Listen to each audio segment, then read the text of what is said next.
I thought we were done here, to be honest. Anyways. Yeah, no, yeah, we're here. Anyways, hello. Welcome to the stream. Welcome to the stream.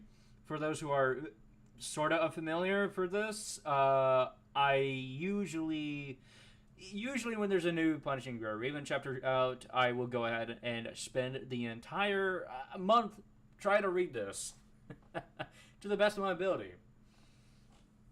I did this a whole bunch when I was at Twitch, which I'm not using anymore. Fuck you. But yeah, no. Today, we're going to be reading Chapter 32.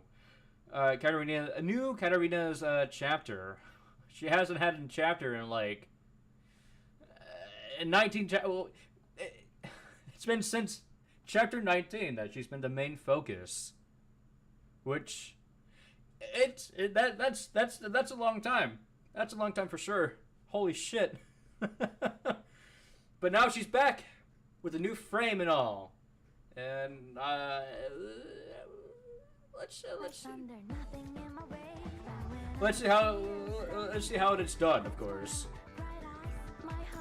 Please look forward to my performance.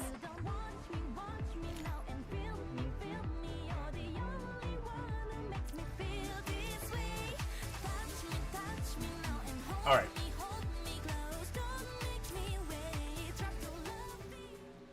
Okay, it starts off with a node. Oh, 32 nodes! Oh, they were not kidding that this chapter is going to be a, oh my god. Oh, shit. Okay. Cool. I'm ready.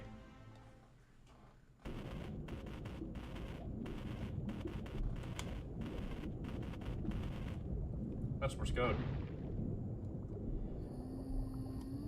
A whisper sound stirred, barely audible. Some clumsy creature of the deep had strayed against the prison's outer shell. Oh! The camouflage slid away, and the abyssal world projected faithfully onto the transparent interior wall. A bottle light rippled over a young woman's silhouette, cloaking her in fractured patterns. Is anyone there? Her voice was barely a whisper. Oh. She paused for only a moment before carrying on with the story drawn from her memories. I don't know what I do if it goes down. I don't know what I do if it just dies down there. But I have to do something. There are plenty of things I still can do. Most of the sound was swallowed by the sea and the engineer walls. The fish dwelling in the deep and the person with it inhabited the same silence, together in their apartness. Mother, when you finish the story, can we finally leave here? The young woman looked up. A distant moon lay in the embrace of a fabricated starry sky, while beyond it, the deep blue sea hung heavy like an eternal winter's night, bearing down on the database's dome. Can anyone hear me? The sea swallowed every sound. Huh. What a weird way to start the chapter here with someone being trapped. Huh. Oh, this is back in the past. Current temperature 3 degrees Celsius. North wind at a force 6. Destination New Reminisc. Estimated voyage 14 hours. Passengers now boarding. Please watch your step at the gangway and keep children and luggage with you at all times. The passenger liner sliced through the gray-blue water. The wind was merciless, laced with the deep cold of a winter morning and the untamed rage of the vast ocean, lashing at anyone who dared to sail. Clutching an infant to her chest, a green-haired young woman ducked her head and disappeared into the press of bodies on deck. She ditched her coat on the express line outside the port. Anything that could name her will be dispersed with the speeding trains. Now the cold worked through her, leaving her to tremble like a faltering flame. All she could do was was clutch the baby to her chest and let their shared warmth be barely enough.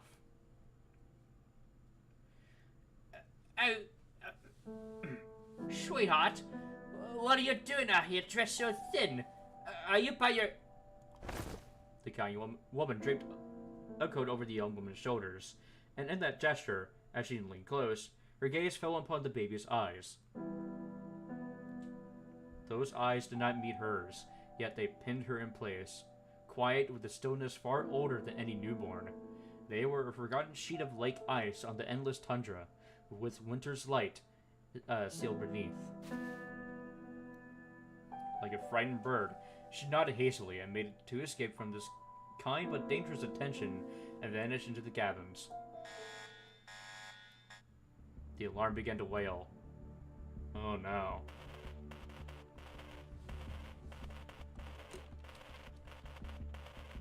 That's one Morse code.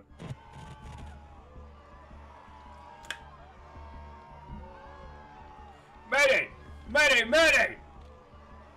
This is Romeo, currently in North Atlantic Sector 4. We're taking on water. Requesting immediate assistance. 34 souls on board.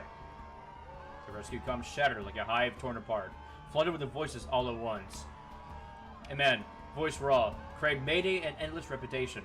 Static cut through, and then a young woman sobbed out coordinates, her words breaking apart.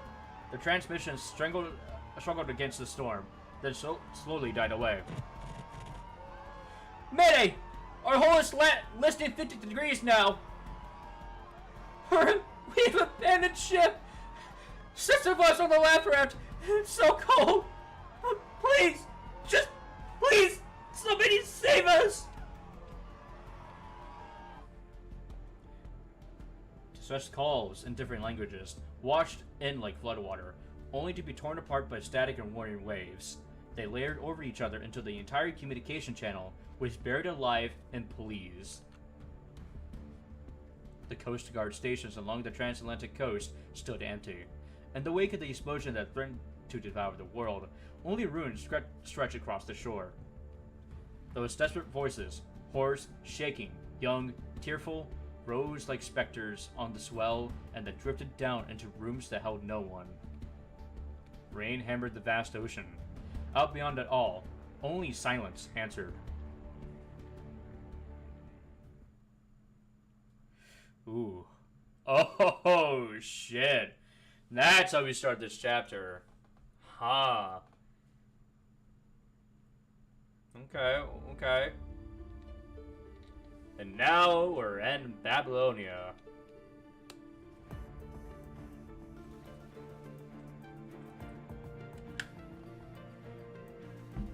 Surface recon. This is Cecilia. Reporting coordinates around the Moonlight Strike Zone. The comms room turns with a snarl of signals, shuffling feet, and overlapping voices. On the wall, the maritime projection stutters in and out of darkness. Can he hear me? Ugh. Getting worse. The bunching virus is spreading 20% faster than projected. It's already hit Sector 3. The blockade line had to fall back. The bunching virus leaking from the Atlantic Eye shows an 87% structural match with the red tide. Wait. A piercing screech erupts over the channel, that fades rapidly into muffled noise. Thank you for your work out there. Almost at once, another transmission forces its way in. Latest report. Frontline squads just got hit. 2 have gone dark. Fiber optic routing hubs and terminal stations along the transatlantic coast are getting picked off one by one. And Ascendant is behind it. That's on top of the infrastructure we were already lost. Our communications authority over the Atlantic coastline and its waters is practically gone.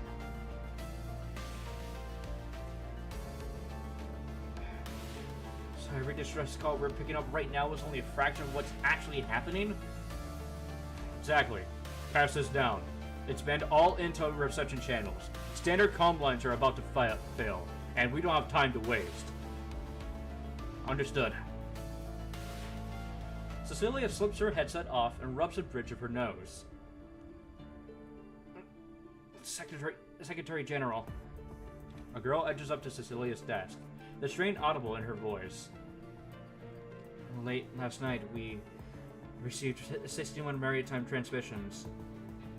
43 were distress calls. We've handled the 36 that were close to the shore. The other 7 further out at sea. They're being routed now. It's just... the data doesn't look right. These distress coordinates are all converging toward the same point. I know. Cecilia looks up, her eyes heavy with exhaustion. The comm lines went dead. We're only seeing scraps of the real picture out there. The signals we can still pick up are way too few. We can't keep operating like this. Cecilia pauses for a moment. Issue a region-wide alert. Open up every comm channel we've got. Go! Catching the unease on the girl's face, Cecilia lets her expression soften. Only now does it hit her. This girl is just a novice, pulled hastily from the U Center. Look, the surface is our foundation. Kowloon, Adalic, we still have allies there. Try not to worry. Humanity is going to face this together. But the undersea cables, can the TAC really... Cecilia frowns. At a loss before the comms officer's panicked gaze, when hurried footsteps suddenly ring out. Oh, hi, Teddy.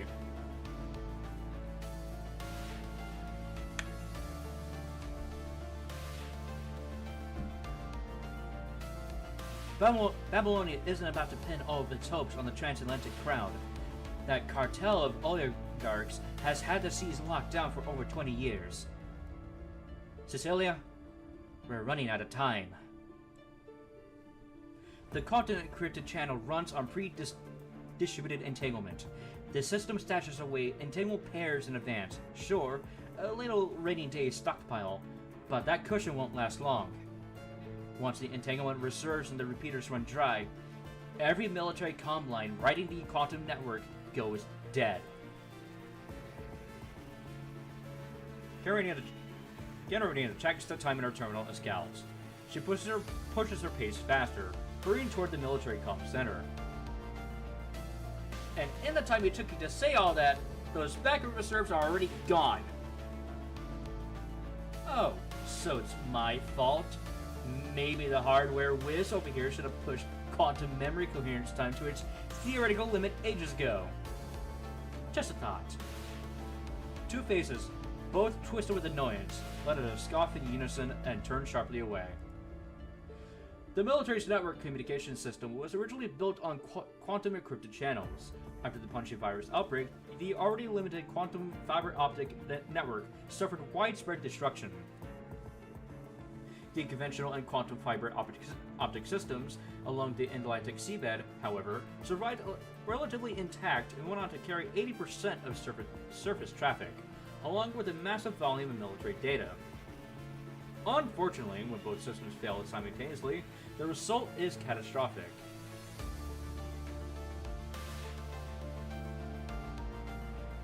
The quantum network flatlining is just a matter of time. Every military comm should be in seriously bad shape. Fight skips Cecilia as the comm center gates slide apart. The hall is a burning forest.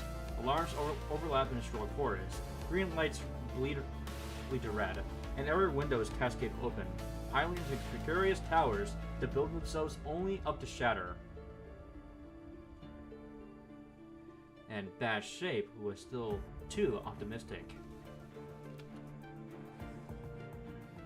Monterey Station 15 just went dark. Last data packet lost. And then Station Patrol Squad's gone silent. This is Wyfin. Serenity Red Tide, requesting backup. I say again. Requesting... No! Lucas hit bad. We need a hit. We need to fall back. The comms officer dashes to the station and slams her response key. Wyfin, give me your exact coordinates. Do you copy? newcomer's panic is written plain across her face. A fellow officer at her side shakes head. The weapon squad, on the other hand, never hears the response. The distress call soon goes dead.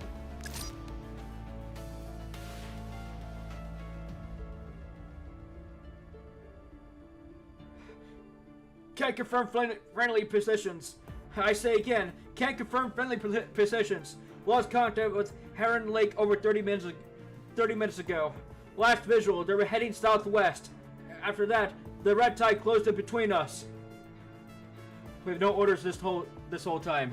We're moving to higher ground on our own. If anyone can hear this. The surge of static drowns the transmission entirely. Comms down. Can't upload intel. We're pinned down. Nearby waters, corrupted everywhere. No way out. Another transmission cuts to silence. Global latency is off the charts. The main backbone's coming in pot. Transoceanic links down. Cross-continent degraded 70 to 30%. We're completely in the dark now. Frontline squads can't hear our orders, and we lost all real-time tracking of their positions. People are gonna die. A lot of them. Command, this is Beginner Star. Mission complete. Data secured. No evac at attraction point. The corrupted hit us. We've taken casualties. Data backup's been stashed on site. This is Faye of Beginner Star. No, I'm the acting captain now. Captain, he's... A sob slips through as she amends her words. So this is Faye. Acting captain of Beginner Star. Transmission... over. Her voice grows weaker. Each word lighter than the last until the faintest breaths die, out quicker than the transmission. Marina's fist crashes down onto the console. So, anything? A way to fix? No, even just work around it. We opened up access, and ground forces can't scrape by on shortwave and laser for now. But the high-capacity two-way channel is already fried, and what little bandwidth we've still got is nowhere near enough. We need military comms to check out the Atlantic Eye. That's where this whole Red Tide mess started. But the Red Tide is what killed our comms in the first place. So, we're stuck in a dead loop. Someone's got to go in there, right into the Red Tide, and fish the undersea cables. Or we're not going anywhere.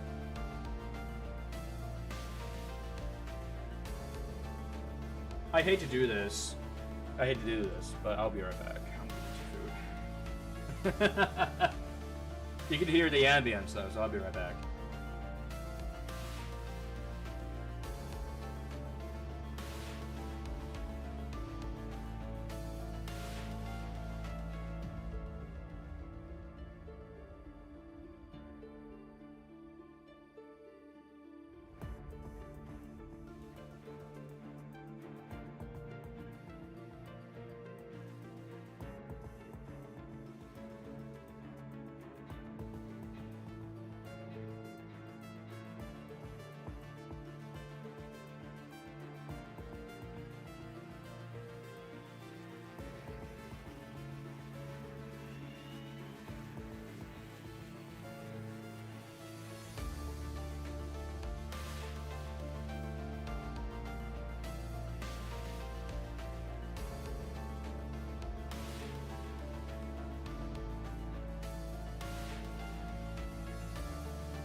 Alright, I'm back. Sorry about that. Alright. 5 minutes later, the Military Communications Center broadcast its final public notice of the day. To all field units still in range, this is Secretary General Cecilia, with the latest directive from the Babylonia Parliament. The global network is down. HQ Intel support will not be available for now. We've unlocked all shortwave and laser comm channels. Use them to stay in contact on the surface. From this point on, every squad operates independently. Assess your own situation and make your own calls. Cecilia looks down and her hand coming to rest softly against her chest. I don't know how many of you can hear this, but until help gets to you, stay alive. Please, just stay alive.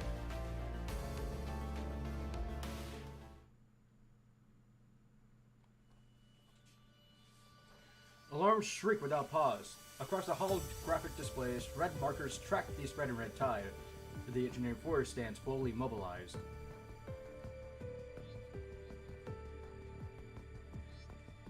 The red tide's eating through the cables way faster than we thought. Those quantum repeaters we're running are still the original Golden Age models. They're not going to last much longer. Good news is, Asimov's already got the second-gen prototypes ready. You need to move fast and get them swapped out. I just ate, by the way, so excuse the dying here. The second-gen prototype's memory and coherence time is 2 orders of magnitude better than the last gen. And the real prize is that they're packing the latest anti-punishing virus tech straight out of the Omega Weapon program.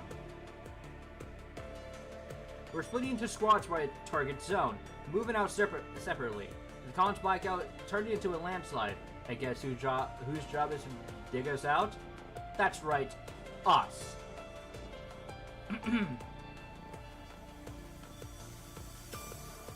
Does standing up there actually make this speech better? Nobody asked you. While the engineering forces cable repair squads are about to deploy. Hold on.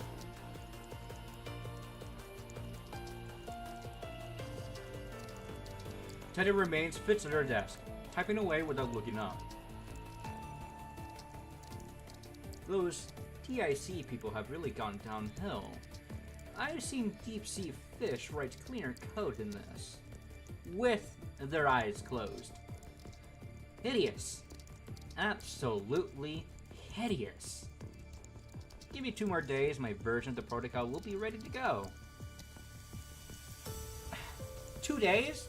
Princess, we don't have 2 hours. Hey, newbie, that creative gear too? Move it! The 7 or 8 new recruits turned their heads in unison. All of them are pre-graduation technical trainees, pulled in at the last minute for this mission. Marino's inner device twitches uneasily. You! The newbie with a super long name. Yeah, you. That crate, and this one. Take both!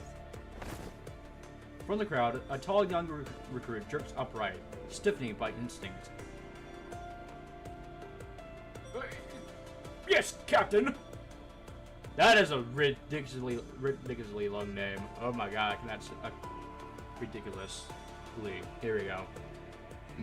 I struggle. This many newbies? Yeah, this will go great. No, I'm not letting you deploy with this fiber optic protocol. Code like this is a personal attack. I'm coming with you. I'll finish the protocol on the ship. I'll get it done in time. I rewrote that fiber optic protocol 12 times. 12. And you're telling me we're stuck using the Kraken block's ugly mess instead? Even the comments on this read like non-recyclable garbage. Because they finished first and it actually works. That's why. This mission isn't a coding competition. You software types can just sit this one out and take it easy at home. Oh? So you'd be fine if I actually did. We'd be running around with a Serafe, and I had to babysit you on top of everything else. Ugh. Just thinking about that gives me a headache. Babysit me? Who was it that blew herself straight into the med bay during the last drill? I'm the one who should be worried about staying alive here. That was an accident! It only happened because you screwed up the data! Data error or someone's sloppy execution? I'll be the judge of that. Their eyes meet only for a second, and the bickering falls away, replaced by a silent understanding. Because of the Serafe, Teddy has all but withdrawn from field duty. She never says it, but the thought of Karina walking into such dangerous missions alone sits heavily in her chest. And Karina, in turn, would never let her vice captain set foot on those treacherous waters like this. Captain, we're ready to move out. Go. Instead of moving, Karina folds her arms and turns her face aside, presenting Teddy with a richly expressive view at the back of her head. Teddy feels her terminal give a light buzz. Huh. Teddy freezes for a beat. She looks away, her lips pressing into a dismissive pout. Yeah, even as her fingertips tap rapidly across the screen. A moment later, a half-finished fiber optic protocol shows up at Karina's terminal.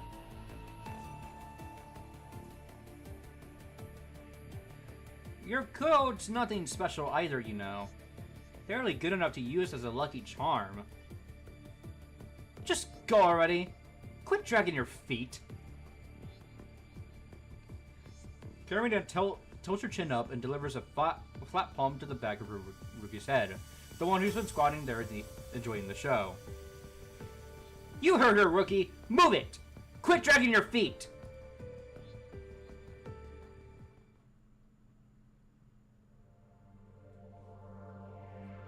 Emergency Engineering Corridor. The Science Council's exclusive elevator locks into place at the military security area's assembly level.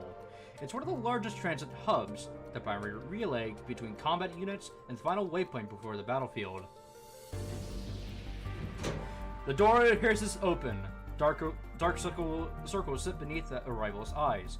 The unmistakable stain of a vicious, ungodly work schedule worn deep into the skin. He looks one step away from the Star of Life Ward, but the voice he aims at the other end of the line is blunt and unapologetic.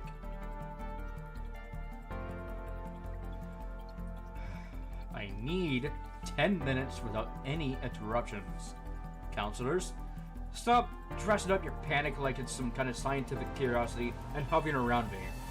You'll get your answers, all of them.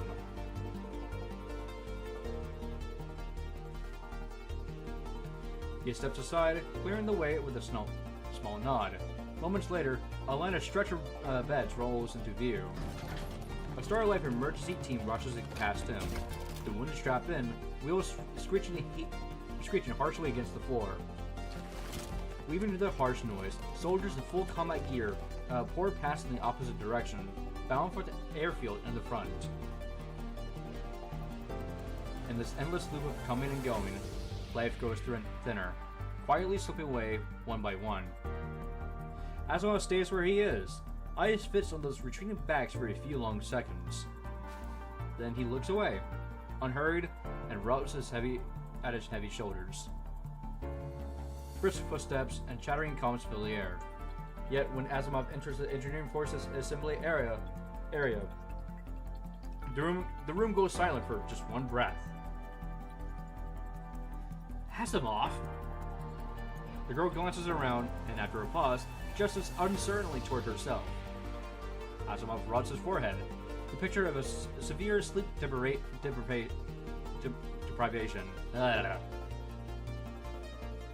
Yes, you. Captain Karina. His glance sweeps across the assembly area. Good. I haven't missed anything. I half expected you to be already out the door.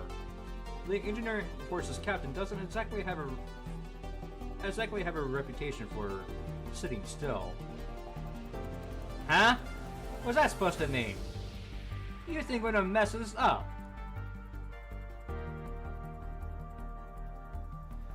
I'm not worried about you messing up. It's more that the mission itself is already borderline impossible. You're not dealing with a few broken cables. You're dealing with the entire ocean. Asimov folds his arms and surveys the assembly area that seems conspicuously empty. The space accommodates 70 but fewer than 30 bodies dot the floor. Equipment crates are lined up tidily nearby, each covered in red priority tags. They look utterly celebratory, like strings of Kowloon flashing slips. Ugh. Why am I struggling to read? The turnout was worse than she imagined, but Karenina, leading the engineering force, recognizes that under current conditions, this is nearly the full roster of capable technical hands Babylonia can afford to send. We've tried to shorten the training cycle as much as possible. It's still not fast enough. The real problem is simple math. We lose you faster than we can train you. Bleak as the assessment is, his tone remains even, delivering the reality without embellishment. You and your team need to understand something. You're every bit valuable as the equipment you're hauling. So get any heroic last-night ideas out of your heads. At minimum, stay alive long enough to get dragged back into the start of life. When the question is hard to answer, Karenina just lets it hang there. The Cosmos Technicians Union and the Transatlantic Economic Community's internal teams will both be providing support. That said, I wouldn't expect it to improve things that much. And Irina, are you sure you want to lead this yourself? His words feel pointed in a way that she does not like. Her brow furrows. The chief technician is being strange, posing a question to which there is no second answer. Of course! The Science Council's been getting ready for the second-gen repeater upgrade for ages. And I've been getting it right along with you. My new frame was built with maritime ops in mind, so now that everything's falling apart, who else is supposed to take this on? Asimov looks at her, a complicated expression settling over his face. Your new frame is complete. It'll be dispatched directly into the mission coordinates before you arrive. Karenina's attention drops to her terminal, where her scrolls through their fresh frame specifications. She misses the nearly invisible shift in Asimov's gaze, which is caught somewhere between reluctance and measured appraisal. One more thing. I need to tell you this in person. Someone asked us a contract conversation at a surgery dossier recently. Karenina's hand stops. She looks up, a small wrinkle of confusion between her brows. The access came through a joint account. Transatlantic Economic Community and Science Council. Every account of that type should have been decommissioned 20 years ago. His voice stays even, but there is something strange threaded through it. That account belongs to Dr. Kowloon. Her pupils constrict sharply. Grandpa? How is that even... Asimov shakes his head. Karenina? Dr. Kowloon is dead. That much is certain. But the account has access to your dossier is also his. No question. Without a pause for her to take it in, Asimov slits a hand inside of his coat and produces something, offering it to her. Sextant. The brass is polished, shot at the corners from long use, darkened with time. Not the one from Wise, but the workmanship matches perfectly. Grandpa made this? Before he became a pioneer in construct technology, Dr. Kowloon was better known as the chief advisor of the Transatlantic Ocean Engineering Institute. Those creations known as the Atlantic Masterworks, the Manhattan Series Intelligent Machines, the Quantum Repeater Prototype, They all came from his team. A gift meant to keep one from ever losing their way in the ocean of truth. A shame, really. His gaze falls upon the sextant in her hand, yet it drifts further, as though he is watching a distant fog-blanketed sea. Karina's grip tightens. The brass bites into her palm. She frowns at Asimov and holds her silence, waiting. No one knows what happened to him while he was there. All I know is that when his term ended, he was transferred back to the Science Council. And when we got back, was barely alive. What? Ever since Arius launched the moon rock strike, the red tide from the Atlantic Eye has been spreading faster. That part you already knew. But the targeted sabotage of the fiber optic repeaters only started 2 days ago, right after the account accessed your dossier. He pauses, letting his eyes find Katarina's face again. Katarina? Katarina, captain of the engineering force, Babylonia's top technical talent. When a global communications crisis hits, your name is on the list by default. Can't think of anyone else who could take your place. She watches him, catching the shape but not the weight of his words.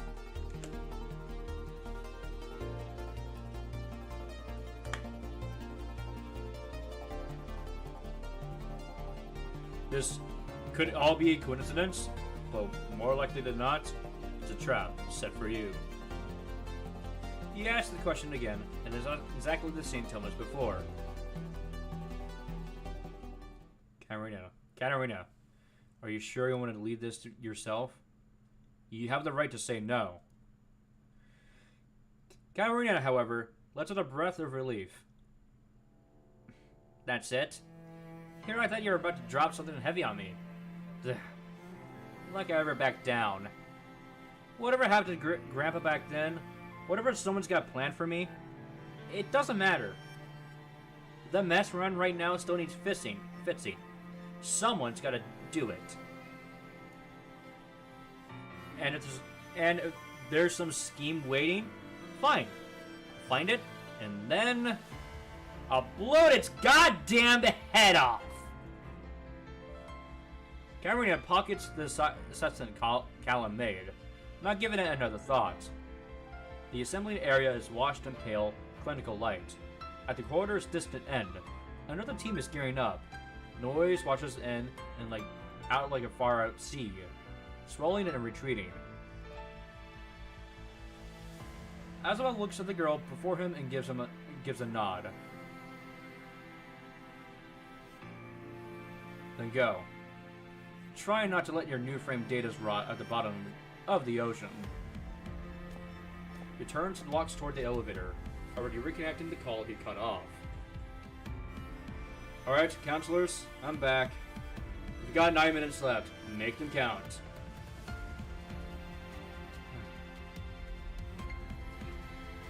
The guy looks like he's about to check into the Star Life ICU, and he's still here lecturing me.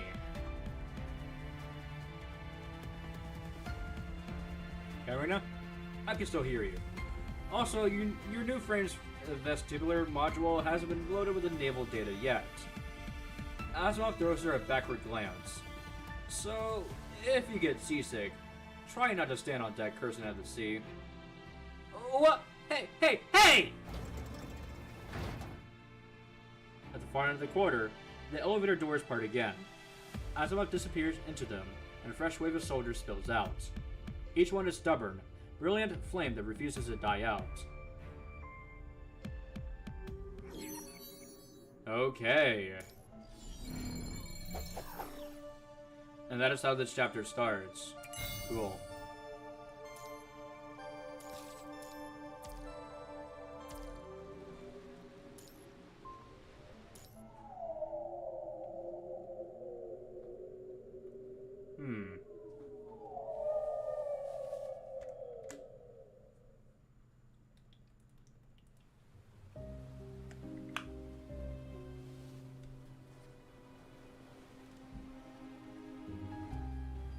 sea and sky merge into a single gray smear. Gray-blue waves hump up like the spines of great animals, surging one after another from their edge of sight. Behind them, the true giant pushes through the swells. It is a monstrous whale.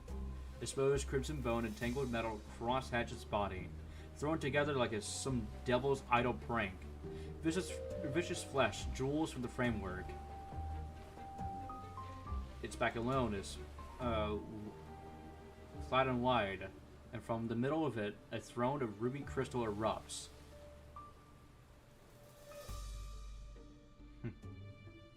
The sea has never been truly still.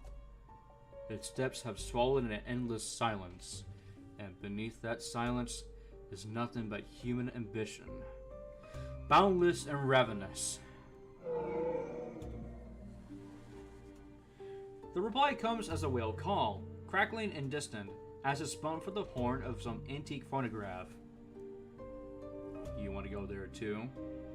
To where all began, stuffed full of greed and hubris, and yet they called it a masterpiece. The Atlantic Eye. Then we best pick up the pace.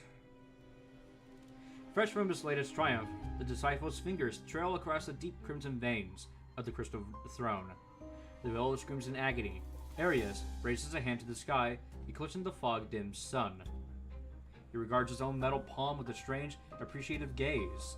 A slight twist to the wrist, and it looks as though he could crush that withering sun in his grip. Immutable laws. And yet, they bend to me. He exhales softly, less the breath than a sign of satisfaction. How fascinating. A thin thread of light, barely visible, ripples through his forearm. Its glitter from somewhere beyond this dimension. Arius frowns and holds still for a moment. This time, the rhythmic voice, once stitched together from the punishing virus's chaotic rails, does not return. A faint smell tugs at Arius' mouth. Just as he used to swallow down the fury of being someone else's tool, he now holds back the exhilaration of breaking free. Ever since he claimed half of the understanding Seraphe, Aisling has not pried into his mind for a long while. Still unable to reach you today, Lady Aisling. His tone remains as graceful and differential as always.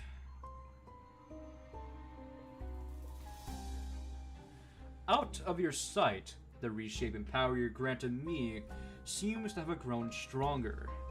Though, I suppose it could simply be the fruit of claiming the half Seraphe. A few trifling hiccups along the way, but on the whole, everything has gone quite smoothly. And while I have lost contact with you, the discordant wails freezes into language all at once. Looking for me, Mr. Arius Erhorn. The moment the familiar female voice sounds in his head, Arius' stare hardens. His joy of breaking free turns bitter, mocking him. Good. I've been getting used to a bigger body lately. Arius, it seems there's something new inside of you now. The Seraphe sits elsewhere. Even so, Arius senses a cold and groping presence tracing through his viscera, methodical and slow. Ah, you caught it already. Good boy. Okay then. Her voice comes from everywhere at once, light and literally with instant tone, as though she was praising a dog that's just retrieved a thrown stick.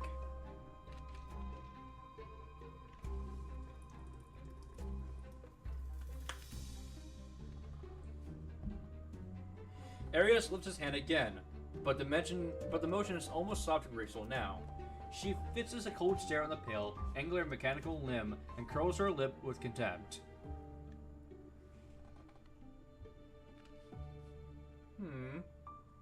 What were you looking at just now? Your hand. You're quite taken with his new body, aren't you? Let me see it too. Under Aisling's command, the hidden limbs burst through skin and flesh without warning, darting outward in a grotesque display. The pain comes like 1,000 needles, but endurance is the one skill he has honed to perfection in his long life. Ugh. Oh, did that hurt? I do hope I haven't hurt your pride. You're my favorite, you know. So loyal, so dependable, even when you're out of my sight. Ares' right hand rises against his will. The 5 fingers spread wide, then close into a fist, as if testing the fit of something unfamiliar. You brought me half a Seraphe after all. I hate for you to be upset.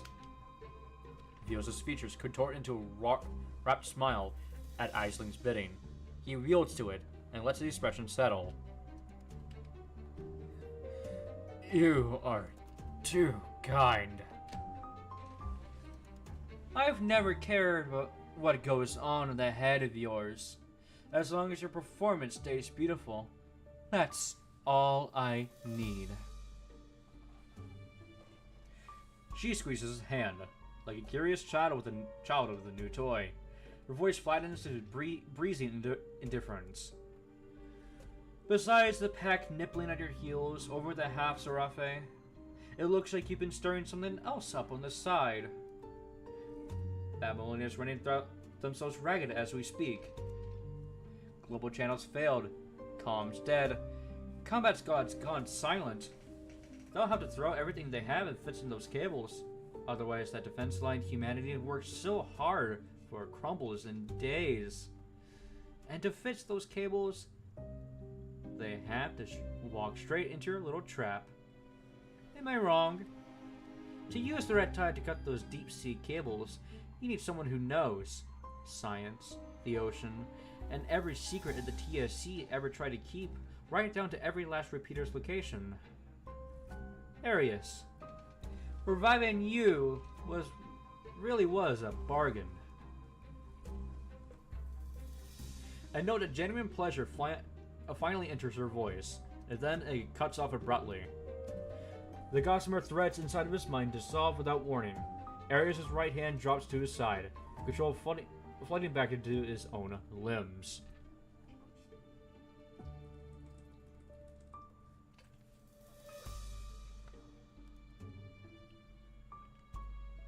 He waits in the quiet for perhaps 10 seconds, ensuring Aisling it truly is gone. Only then does he lift his hand, flex the fingers she was controlling, and glance down at his palm. I am merely your devoted servant, doing all that I can. Every plan I make exists only to see your great cause achieved. He picks up a clamshell, pries it apart with a clean motion, attesting that his fingers answered him alone. Satisfied, he speaks into the vacant space she occupied moments ago, his voice flat and mechanical. Once I awaken the dormant half and retrieve the rest of the dam, the understanding Seraphe will be ours, whole and complete. The voice he knows and loathes does not return. His face sinks into a slow, deepening shadow. To be held in someone's grip revolts him, a sense of anger prickling through his nerves.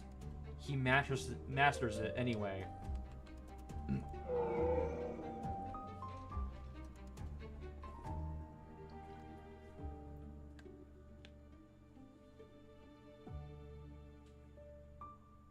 A low, mournful call rises from the crimson hetero whale at his feet, reverberating like an ancient horn. Oh my god. A plume of dark crimson spray shoots upward as his tail hammers the waves. The beast accelerates sharply, charging toward the dam. Caught you. Are you upset? Once again, the cold touch of Gossamer unfurls deep in his mind. A subtle thread of light flickers between his fingertips, and Arius' expression warps as control is stripped away from him yet again. Against his will, his fingertips drive into the pale claimed flesh. Vicious justice spatters across his cheek, and a single golden pearl is wrenched loose. Arius, when you have the complete Seraphe, will you really give it to me? Inside his frozen frame, Ortiz's voice sounds again. There you go again. Always burying what you really want under all these pretty words. The pearl wrenched from the clam is tossed into the water with utter indifference. Whatever it is you're planning, I couldn't care less. But I would suggest you stay out of my way. Interesting.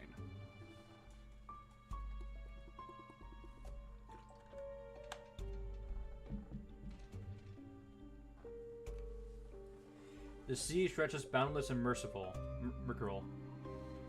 After Aislinn's presence fully recedes, the sky's gray somehow dissolves, leaving behind crystalline blue water as transparent as glass. This is the ocean at peace, the face of life as it should be. With a blank expression, Arius stands alone atop his creation. Beneath him, the giant whale is as placid as a harmless house pet. No matter. Once that girl returns to this ocean, all this will still belong to... No. It will still grovel before me. His eyes rest on the distant sea, still as blue as cornflowers, still impossibly clear. It's breathtaking, even as something already rotting from within.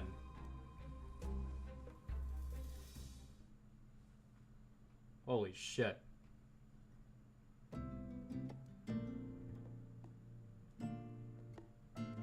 Far out in the ocean is as blue as the petals of the loveliest cornflower, and as clear as the purest glass. Inside the VIP lounge, a small girl in a red dress rested against her mother's knees, her eyes blinking wide as she listened to the familiar story once more. Mommy, why is the sea blue? Because the sky and the sea are best friends, so the sky shared its blue with the ocean. Blue as the ocean.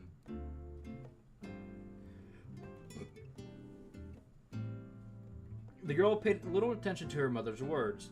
She had spotted something. Her eyes lit up with sudden joy. Mommy, look! Red hair! The identity prompt chimed at the gate, and before long, a manager-looking staff member stepped briskly out, guiding a red-haired young woman into the lounge. Miss Earhorn, my sincerest apologies. We should have been there to welcome you properly. The Earhorn family has always been our company's most esteemed... Shh! Her vivid orange-red hair was the only bright thing in the stuffy VIP lounge. She raised a finger, cutting off his flattery before it could begin. Her frown fits on the terminal screen. Clearly, he was beneath her notice. The display showed a dimmed gray tracking point named White Stork, cold for more than a day. And still, White Stork had yet to reply with any update at all. Perhaps, Miss Earhorn, might I introduce you to some refreshment? Our head chef, Cordelia, exhaled quietly and smoothed back the strands of her hair the sea wind had tugged loose. No need. If I remember right, you got access to the military port from here. This is my transit pass. I'm in a hurry. The staff member's face went stiff. Cordelia smiled. The kind of smile only old money could produce. Her past was forged, she knew it, and so did he. The Airhorn name rang across the transatlantic economic community, and while Cordelia Airhorn was perhaps the most discreet of the family, discretion was not compliance.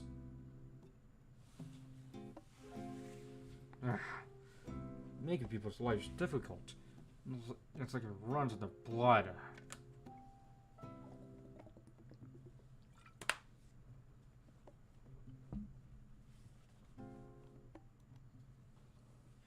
Cordelia looked at him with perfect ease, showing not the slightest inclination to yield or clarify. Of course, Miss Airhorn, right this way. At last, the staff member bowed his head in polite surrender. For once, Cordelia smiled at the sound of her family name. The little girl in a red dress watched with open curiosity as the staff member guided Cordelia through the VIP lounge. Cordelia leaned down and, with a hint of mischief, pointed at the girl's red dress.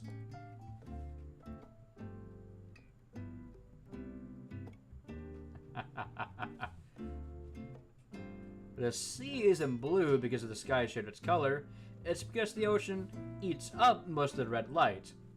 Only the blue light gets away, so that's what you see. It eats the red? The girl's eyes started to fill with tears. Cordelia caught her gaze and scrunched up her face into a playful grimace. Like this! Jump! Yum! Yum! The little girl giggled and buried her face in her mother's arms, one eye peeking as Cordelia waved goodbye and followed the staff member out of the VIP lounge. Ugh. When they emerged from the connecting corridor, the setting sun had brushed the gray-blue sea with a thin layer of gold. Several supply ships bearing military markings rested quietly in their berths. Cordelia turned and nodded to the dejected staff member. Thanks for your help, and don't worry, I won't make trouble for you. I'm not always this inseparable, I promise. If we ever run into each other again, I'll apologize properly. She made her way toward the port. Her terminal chimed, now connected to the military network. Cordelia logged into her own account, then smoothly into the second one, her fingers tapping out a quick stream of characters. Cordelia Airhorn is transiting through areas military port and official business. Please provide assistance and guidance. What?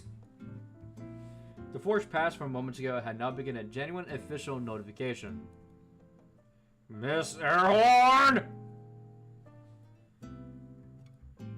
By the time he raised his head, Cordelia was beyond the rows of containers, a figure dissolving into an indistinct shape far off. Huh. So Arius and fucking, huh. Okay. I think wait, we know what kinda happens. Cordelia dies or something. Or like, okay, she obviously dies, but like what's the cause of death? We gotta know that. Or maybe she's still alive, because during that beginning part. Or maybe, huh. Okay. You got me interested.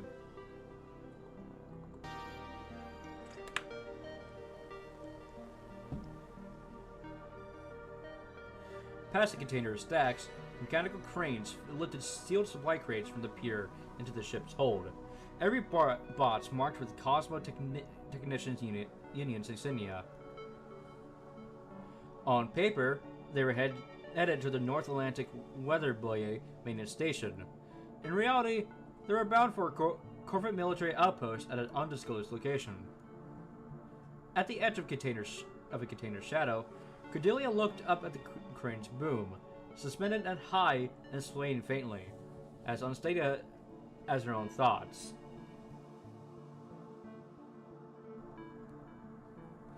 She glanced down at her terminal again. Still no word from White Stork. She let out a breath and switched to a separate encrypted frequency.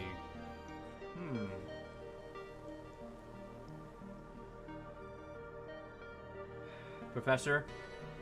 White Stork still hasn't answered.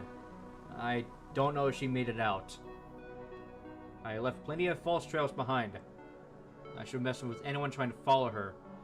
At least for a while. Something came through from the other end. Yeah, quit fussing over me. You get so naggy when you're old, you know that?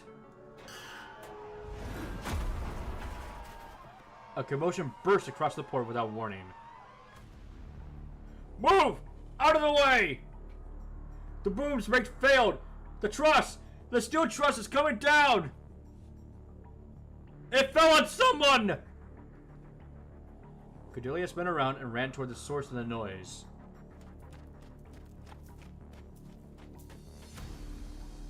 Wait! Don't lift it! Several heavy steel beams had crashed into the loading area like snapped bones, trapping 2 workers beneath them. One beam lay across both men. The one near the pivot point was pinned at the chest and shoulder, struggling to breathe. The other, at the far end, has his right leg crushed beneath the weight. It was a deadly seesaw.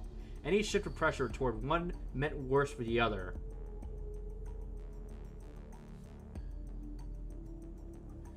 You can't just lift it! One end goes up, the other end comes down even harder.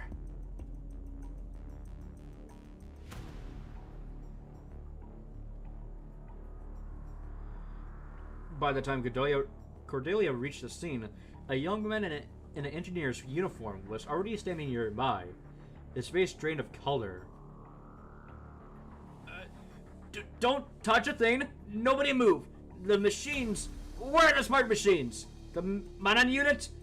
There should be Manan 2s at a port like this! Heavy equipment's all at berth 6, tied on the loading ops. Even if we called them now, it'd be 50 minutes minimum. What? Okay, just... let me think. The injured workers' faces had drained of color. The trapped limbs were already darkening to a sickly bruised purple. Back up. Give me room. Through the gaps in the crowd, Cordelia took in the scene. 2 lives pinned at opposite ends of the steel beam. The debris scattered across the ground. Helpless rescuers froze in place, in a choice that no one wanted to make. She reached out and parted the crowd before her. She reached out, trying to find something in the darkness. In her memory, the road came crashing down with a deafening roar, and her little frame was buried beneath the rubble. A support column had pinned both her and her mother. She curled into her mother's arms, her small fingers wrapped around a hand already gone cold and stiff. She learned what death felt like then, warmth seeping from the body, slowly until nothing was left. Mom, I'm so tired. Can I just sleep for a little while? Behind her, her mother's body had long gone since cold and stiff, yet those faint, final words still echoed in her mind, impossibly gentle. Don't give up. Mommy doesn't want you to give up. You have to survive, no matter what. You have to move on, Cordy. Mom, how much longer do I have to hold on?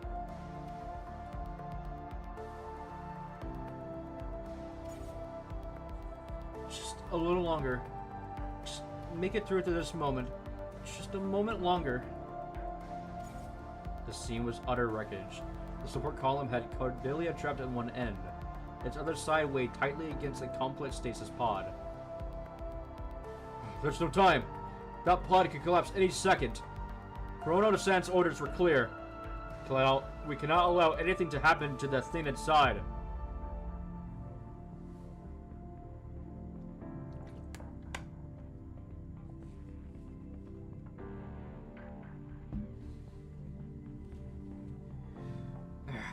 But we can't get heavy equipment in here. If we pry the column loose to pull the pod free, all the way shifts to this end. The kid won't make it. But she's an air horn. Air horn? Please. People only give her the time of day because her mother was heiress to Lair Engineering. And now her mother's dead. Enough stalling. Get it done. Mr. Arias Airhorn already gave the order. Huh. In the darkness, dust drifted down in soft, steady streams. Maybe the order to give up on me? But Mom said, I have to survive.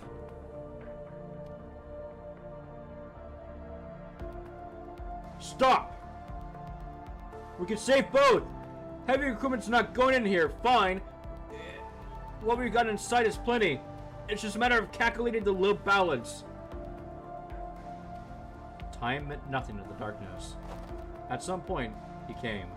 A figure slipping through the crack in the ruins, a light hailing his silhouette. She never saw his face clearly, only the mess of his hair and his hand closing hers around his sextant. Don't be scared, kiddo. I'm gonna get you out of here real soon. The cutter's ready, Dr. Cullen. Dr. Cullen, you're practically inside the collapse zone, and it's too dangerous. Get out of there! At last, Cordelia can see him clearly. His face was earnest and warm, with bright, kind eyes. Oh! Oh shit, that's Callan when he was younger. Huh, so we finally have a young Callan sprite. Because initially, his Callan sprite was more, well, he was more of an old man, so to say. An old, disheveled man.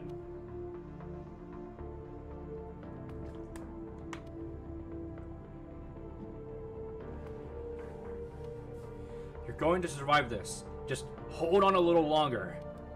I'll see you outside.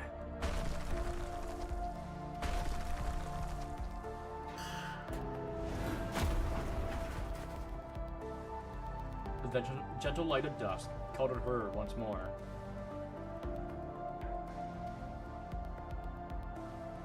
It was almost exactly as she remembered it.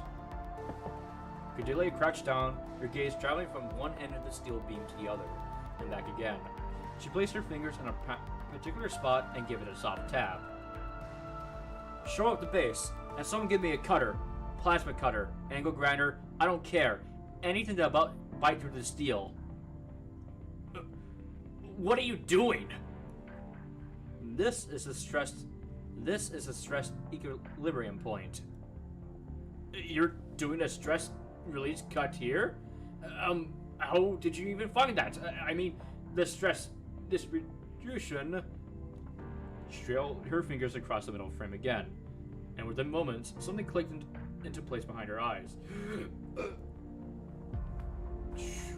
Completely useless with our smarter machines, aren't you?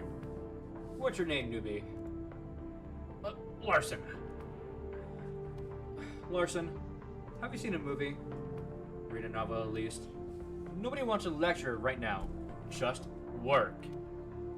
Before long, jacks were positioned beneath the steel frame, with temporary supports rigged at both ends. Larson, still wounded by Cordelia's short comment, wore the face of a scolded dog. He located a portable plasma cutter, and she dialed into the perfect power output within moments. The young engineer's eyes went wide. A violent fit of coughing overtook the young woman. It's just dust. She clamped a hand to her face as her frame shook uncontrollably. A long, painful moment passed before the fit subsided. Are you okay?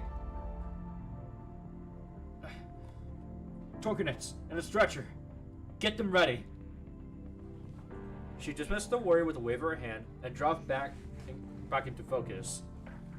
Stretched flat against the ground, she peered along the steel frame. Gaze fixed the exact balance point she had mapped out. A cut in the spot will keep the load stable and prevent any stubborn sudden transfer of weight. The math behind it was considerably more complicated, but fortunately, she was not exactly a typical human.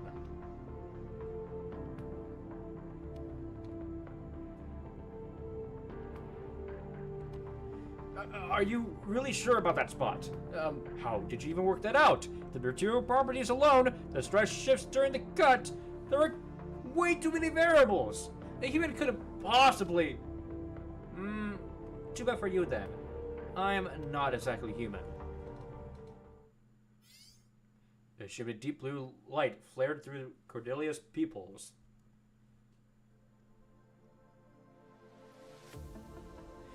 Forget about your smart machines, newbie. Consider yourself lucky.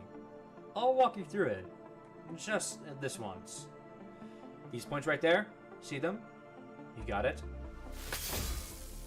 Without any protective gear, Cordelia stared directly into the plasma arc as it flared to life. A blinding blue-white burst of fire exploded across the steel surface. Sparks showered around her, but her expression stayed utterly blank. Burns bloomed across her face, only to be swiftly covered and sealed by a liquid material that solidified in seconds, leaving her skin untouched. The young engineer stood frozen, utterly transfixed. Some line he had read long ago, something he had thought he had forgotten entirely, surfaced without warning. He barely realized he had spoken it aloud. There you see a soul at the white heat.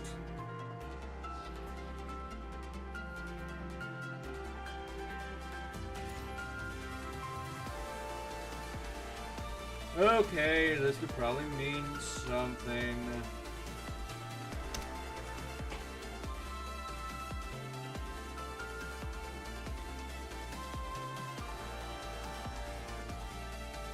It's... Huh.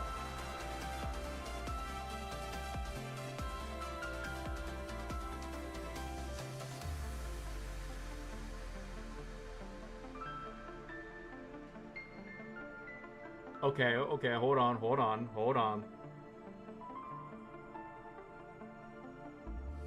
Oh.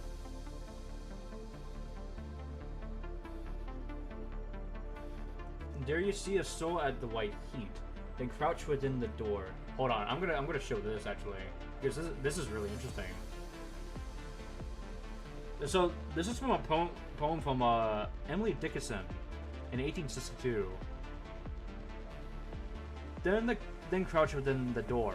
Red is the fire comet's tent, but when the vivid ore has vanquished flame's conditions, it quivers from the forge, without a color but the light, unanointed blaze.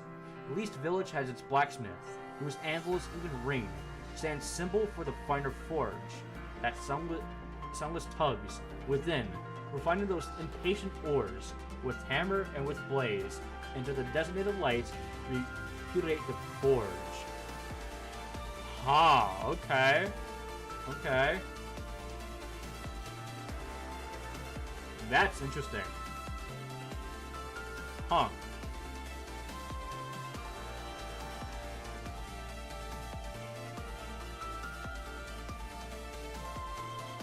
That is very interesting. I like that. Okay. And I feel like this is related to what Cordelia is doing right now. Obviously. Okay. But when the vivid ore has vanquished flame's conditions. Yeah, okay. Fucking of course. The workers hurried forward and eased both casualties out from under the steel beam with careful hands. Ugh. What did he just say? Dare you see a soul of the white heat? It's a poem by Dickinson from across the ocean.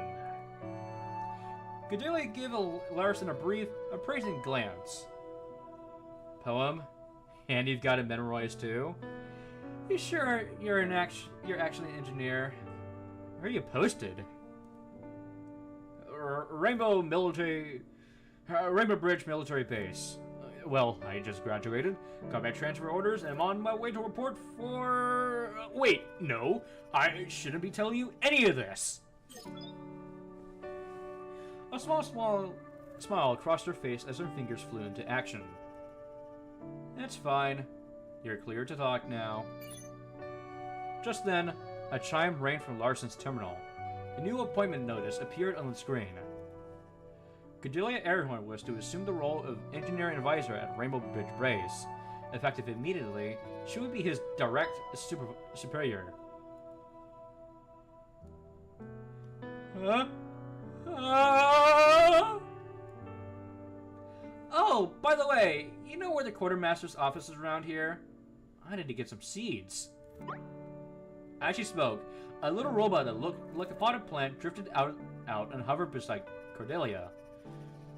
A transparent biosphere, meticulously maintained, sits above its metal base, and she gave the glass a case in a soft wrap. The glow was dim, a sure sign the power had drained. Cordelia had carefully connected an energy core to its internal port. There. Battery swamped. Alright, don't fly so high. You're way too flashy. I'm supposed to be uncovering, remember?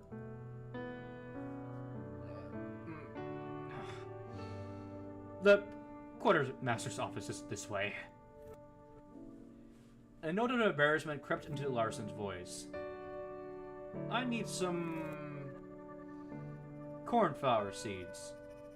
You know the ones, newbie? Yeah.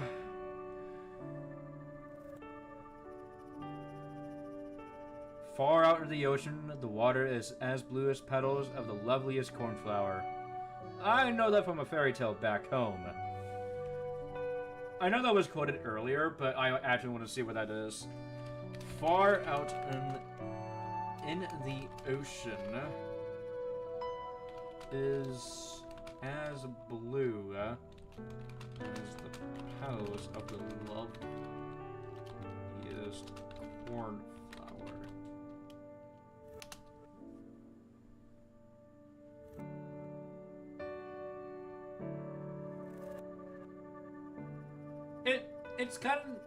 It kind of sounds like what the Little Mermaid sounds like.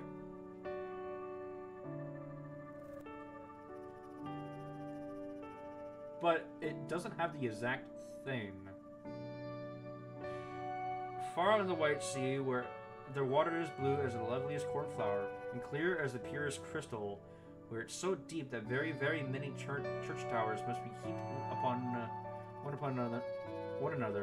Fuck, I cannot read. Okay.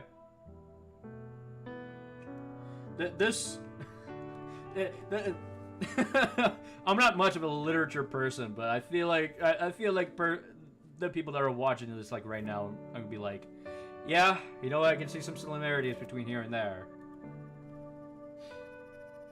Oh, right. Forgot you're a poet.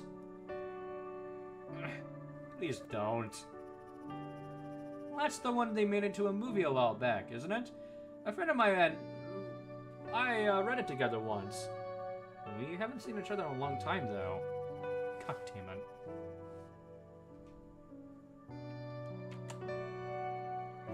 But that is interesting how they're quoting The Little Mermaid and one of Emerald, or not Emerald, and Dickinson's poems. That is very interesting. All in the same note. Ugh.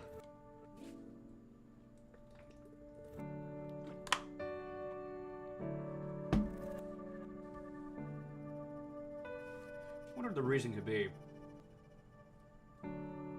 Like, fully what the reason could be. I'm actually curious. She loves cornflowers. Who knows? Maybe we'll find anyone on each other again. Figured I'd put together a little more reunion gift, just in case. Is she stationed at Rainbow Bridge too? Rainbow Bridge? No, she's summoned a different fairy tale altogether. Just then, a distinctive communication tone sounded, and Cordelia's expression shifted into something difficult to read. What's wrong? Cordelia's sudden shift in demeanor put the young engineer on edge. It's nothing, Larson. Could you go to the quartermaster and grab those seats for me? Cordelia waited until the young engineer was completely out of sight before she opened the encrypted family line. What the hell do you think you're doing?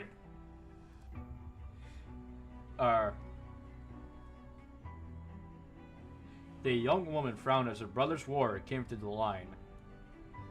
What exactly did you help them steal?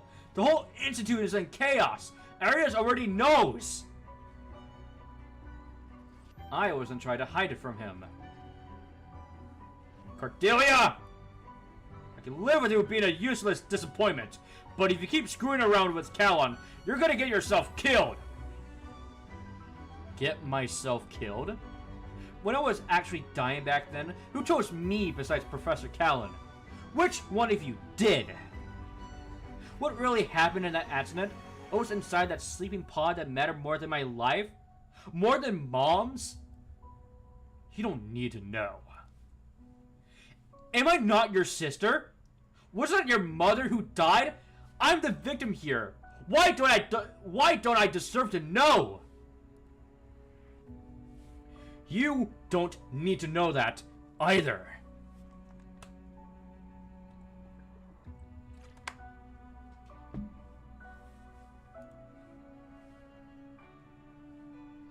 Then, you don't need to know what I'm planning, or what I have done. Let's just keep resenting each other. Suits us both. Your forged assignment is full of holes.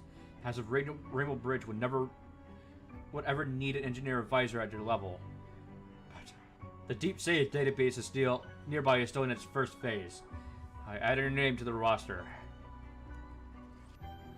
Every time she convinced herself that her family was nothing more than caged beasts, devouring flame and fortune at the mercy of their own greed, one of them would peel back the monster's mask just long enough to reveal something human beneath.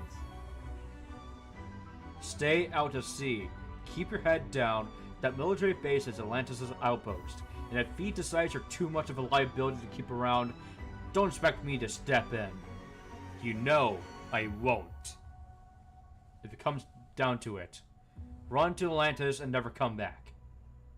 That was your plan from the start anyway, wasn't it? You're too willful, Cordelia. I'm disappointed in you. The line went dead in her ear. Disappointed. What a joke. She took out her bag. The decorative crest that once adorned it was gone now, leaving behind only straight threads. The sound of turning waves rode the wind to her ears, and Cordelia lowered her head. Huh, okay. Ooh.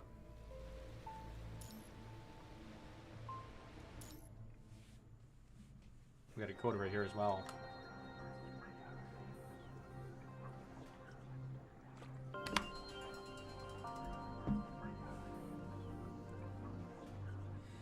The Common Center in Babylonia never changes its light. Cool and constant. It paints every face with an identical veneer of detachment and discipline. Personnel move through their routines with smooth precision. Routine means control here.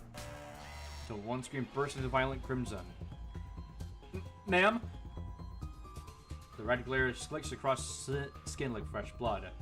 The young comms officer's eyes dart toward the superior, only to find the operations officer has already keyed the broadcast open. All stations, stand by for emergency mission briefing.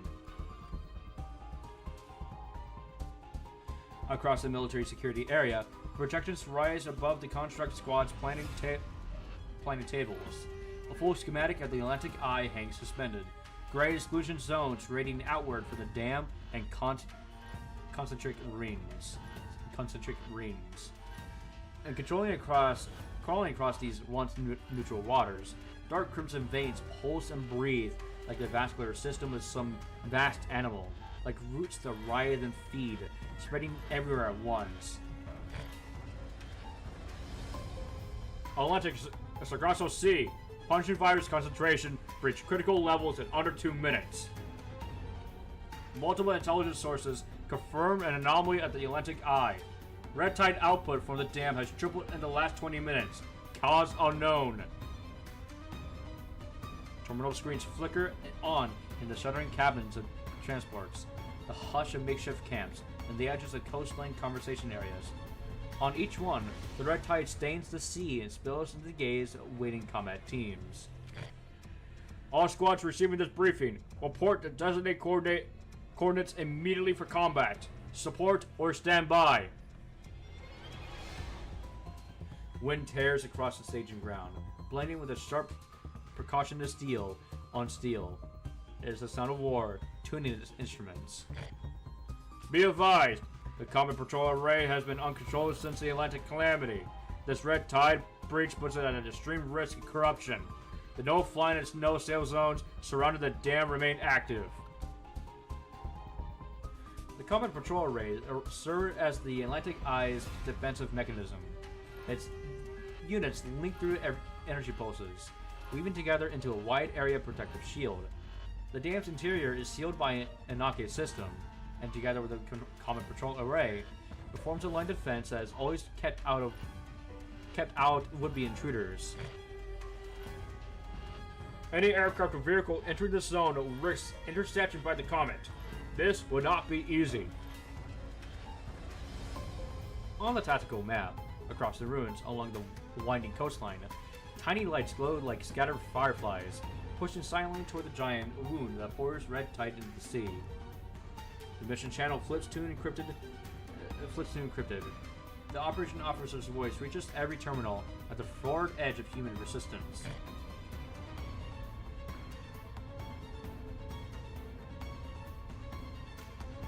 Updated intelligence. The attacker has been provisionally identified as Arias Airhorn, accompanied by allied descendants. They have seized control of the lunar base and launched a moon rock strike against the Atlantic Eye, and started the speed at the punching virus. We suspect its current objective is the Atlantic Eye itself. Should it fall into enemy hands, the current control system becomes a weapon. The punching virus will spread at a rate we cannot measure. Our elite force will intercept and pursue. All squads will advance on the Atlantic Eye and waves various separate routes. Check your terminals for mesh and route assignments.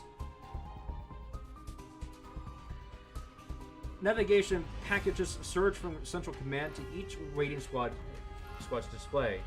The message closes the way as it always does, with phrases worn into every soldier's memory. To all units, Command will be with you every step of the way. We will bring humanity at its victory once again.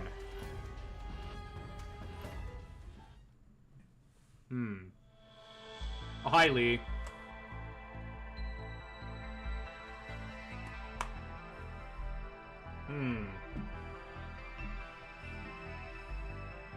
When the terminal screen goes to life, Lee is standing by the porthole. Unlike the silent, endless void of space beyond Babylonia, the horizon out here smears into a hazy gray-blue, after something close to fog. It's much like humanity itself, lost in a long, stubborn twilight.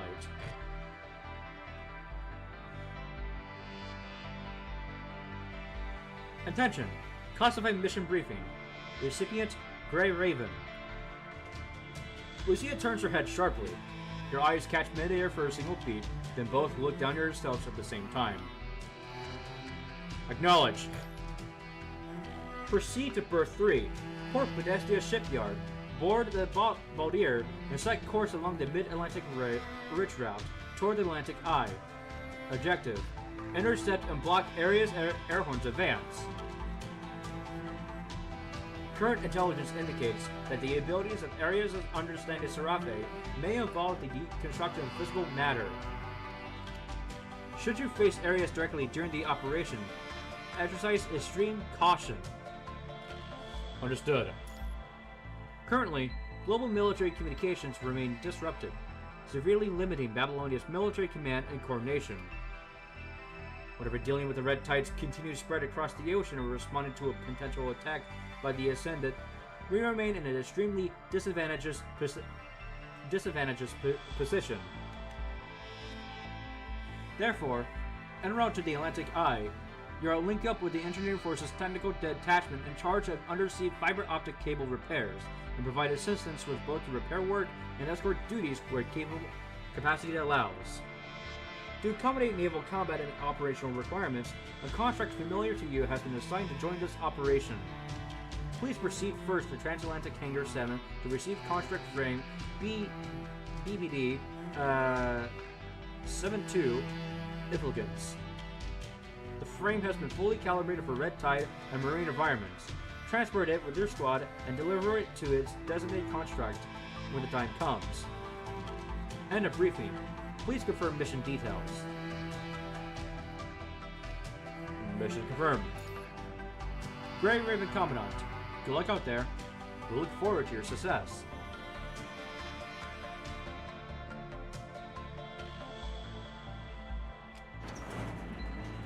Lucia pushes against the door, and the metal hinges groan deep in their sockets. Still nothing on comms? Lee is fine-tuning the weapons. It is not necessary maintenance, but letting his hands move through something practiced and familiar while his mind works seems to bring his thoughts into sharper focus. From the looks of it, the cables are still taking damage.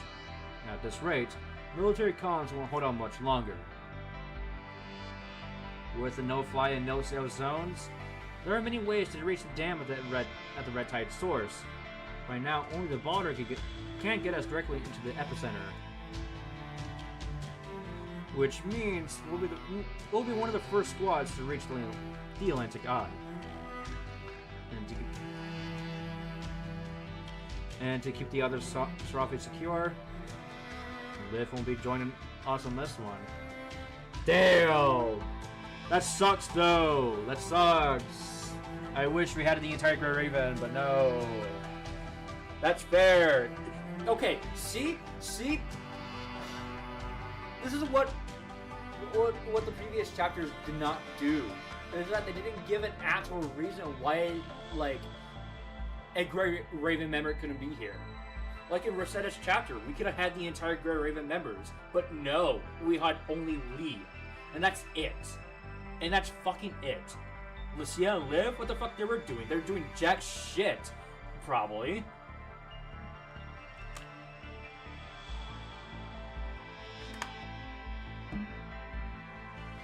In Liv's chapter, where the fuck were Lucia and Lee? They could have been integral to this story. I am so glad they actually give an excuse of why one of the Grey Raven members is not here. It's because she has, well, a part of the Serafe in her. See, this is what happens when you actually fucking care about your fucking story. Holy shit. Sorry about that, but like, when I'm reading like this entire arc through Twitch and everything, I was so disappointed that I've seen not like the Grey Ravens do anything together, because like now, or like right before Pillaging's chapter, they were just all separated for like no real reason. Like, I'm so glad that this chapter gives a reason why Liv is not here. That's good. It's not a good reason, but it's a reason enough. It's reasonable enough. I personally think that Liv should have been there as well, but you know, that's whatever. At least there's an excuse compared to Liv a Rosetta's and maybe Alpha's chapter. Like, none of these Grey Ravens made an appearance there. Besides, like, one.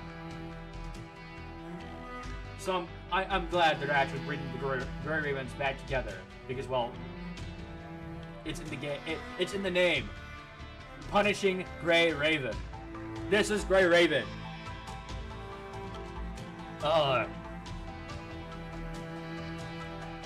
Both of them look toward you as you raise your head from the stack of old files. Don't worry. No one dwells on it. This weight is one you have long since grown used to carrying.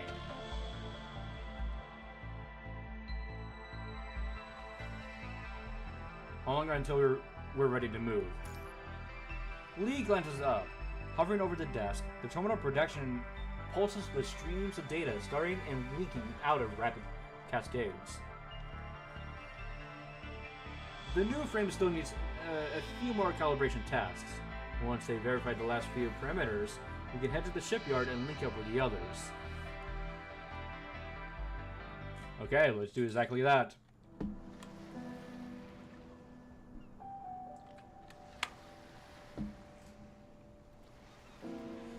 Irina stands at the highest gantry. Her data pad's pale glow is shimmering across her face like light reflected off water. It's setting delivery of a new frame in mission, and the transfer coordinates are... It's actually out at sea. Ugh, damn it. Why the hell does a frame I designed myself have to take a joyride around the transatlantic economic community? What kind of classified tech is so goddamn secret that even the captain of the engineering force can't get clearance? New tech based on the Omega file and the Omega weapons and Baldur's Refit 2. The second anything's tied to that, it gets slapped with the top secret clearance. Non-core personnel can't even get a peek. Even I had to submit a damn request and wait for approval. Which still hasn't come through, by the way, and this is about my new frame, for crying out loud. They damn well better send someone reliable to deliver my frame, or I'll swear I'll flood the system with 100 complaint tickets.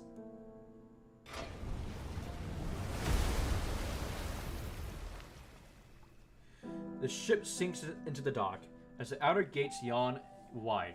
Salt water pours in, rising past the Baldur's painted designation, and the vessel shifts, cradled by the flood. Katarina's face tightens with purpose. She turns to look down at the massive hull beneath her. Well, doesn't it look just like a beast waking from hibernation? A voice sounds behind her. Katarina turns. An old woman is climbing the spiral stairs. A standard issue Cosmo Technicians Union toolbox in her grip. Her coat still carrying the damp chill of the sea.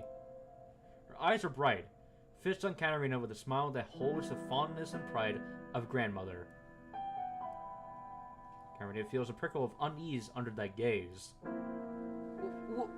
What are you staring at? Something on my face? Who are you?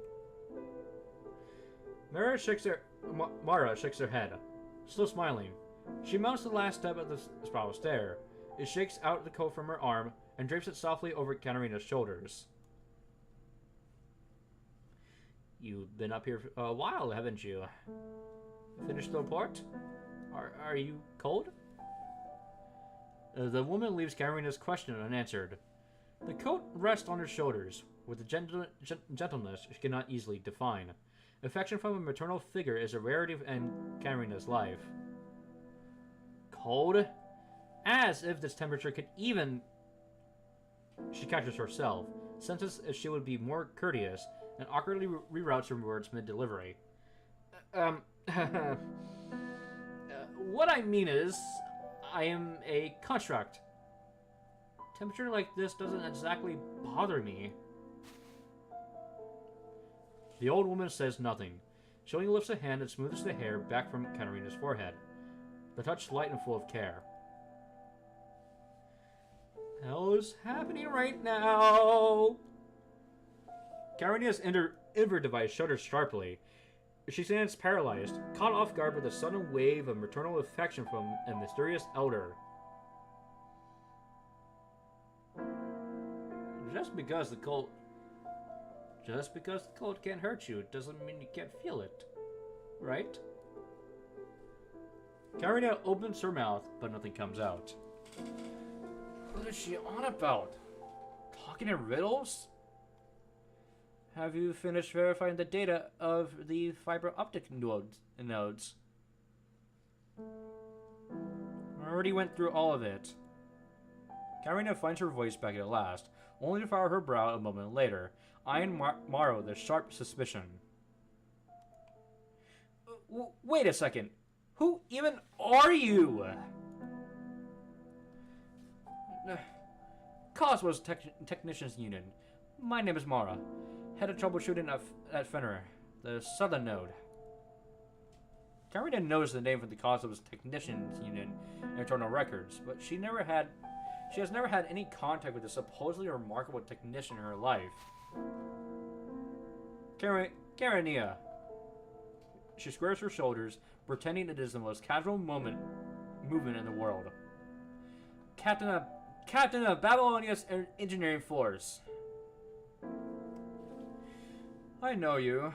I heard about you, Captain Katarina. I know who you are. That data in your hands came from the first team of technicians we sent to troubleshoot the coastal cable station. They were my people. The original squad assigned to emergency repairs of the southern node, Fenrir. Karina's fingers freeze the datapad's edge. The realization hits. The data is thorough, and the report's well put together. I heard that yesterday they went dark. In a place that Crota could reach, but our comms couldn't. Communications doesn't seem like much until it's the thing that kills you. Funny how that works, isn't it? We've already scrambled replacements. Admittedly, some of them are way past their prime, and a few are greener the grass.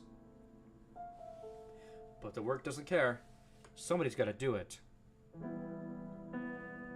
She turns, gazing down from the gantry. I stay behind to wait for the new crew, and to wait for you. Come with me, Captain Karina. Let me show you how we're gonna fix this broken world. Huh. Mara guides Karina around to the other side of the gantry. From this vantage point, the whole port opens up below them.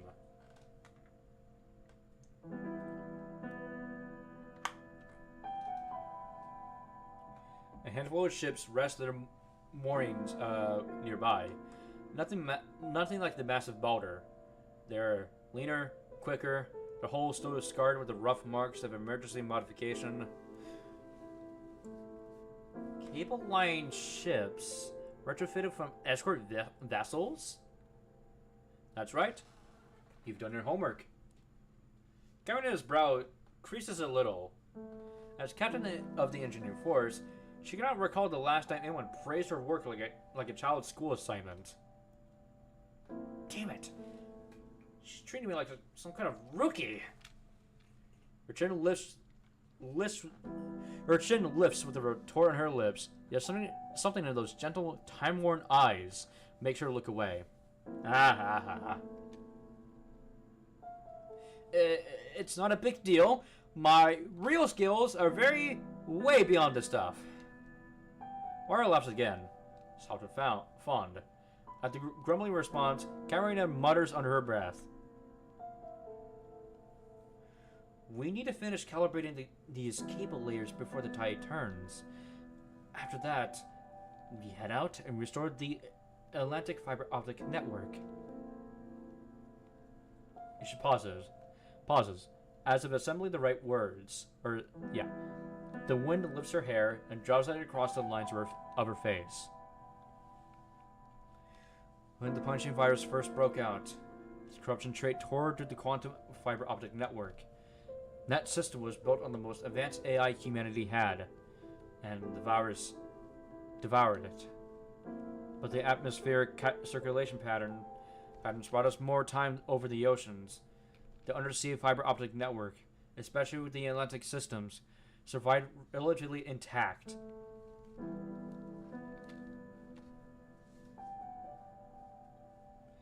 The virus spread way faster across land than it did through the ocean. I went to the reports before I got here. Exactly right. Well done. Karina feels a flicker of irritation pulse in her temple. Still, she makes a conscious choice to remain civil toward a woman who could easily be her grandfather's age. And so, the military intelligence network, built on quantum encrypted channels, found itself chained to this crumbling relic, left teetering in the wake of a dead era. The Science Council has been planning to overhaul the fiber optic system for years. Boost the whole network's resistance to punching virus corruption, sure, but also consolidate control over this critical lifeline and put an end to the shared governance? Shared governance? Polite way of putting it. The Science Council has always wanted full control of the fiber optic network. No more interference with the transatlantic economic community. But the Council wasn't about to throw away the TSC's maritime technical support and joint training programs either. And the politicians in Parliament had their own calculations. Economic, political. Mara stopped speaking, her gaze settling on Katarina's face, which was crumpled into unmistakable annoyance.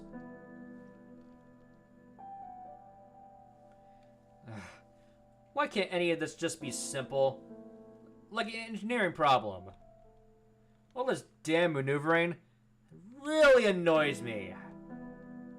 Mara eyes her puffed out cheeks and gives a smiling nod. Yeah, it is annoying. To keep up with the plan, the Cosmos Technicians Union has been running emergency training for marine comms operations for a long time now. We even started rolling out parts of the work after the Copperfield Aquarium incident. But a crisis never waits until you're good and ready. Messiah skips the old engineer.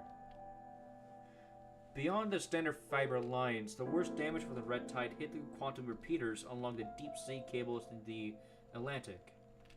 That's going to be the focus of our repair work. She sketches a line in the empty air, a ghostly course drawn from one shore to the other. The Jurmungandr node, spanning the mid-Atlantic range, Fenrir to the south, and Hell up north. Those names. That's mythology, isn't it? I think I watched a movie about it with Bianca once. Doesn't sound like the Science Council style at all. It's got the Kraken blocks taste written all over it. Kraken block? Oh, you mean those families. So you're into movies. That's a duh. I'm not into movies. And quit talking to me like I'm a kid. And that's a good hobby. The TSC has already sent its tech teams over land to the Hell node. The Cosmos Technicians Union will handle Fenrir down in the southern Atlantic. That one's my destination. She looks past the port toward the open water, and that faint gray-blue seam drawn across the horizon. Captain Karina, your team assignment is the Jurmungandr, a node along the mid-Atlantic range. The longest voyage and the most dangerous route, cutting straight through the restricted zone in the red tide. In the old stories of gods, it is the great serpent encircling the mortal realm. It's a loop circuit. Unlike the other two nodes, Jurmungandr has no central control hub. That means every single repeater inside the restricted zone is critical. Every last one. Karina stares at the unseen route for a moment of silence, then shifts her gaze to the wrinkles worn into Mara's face.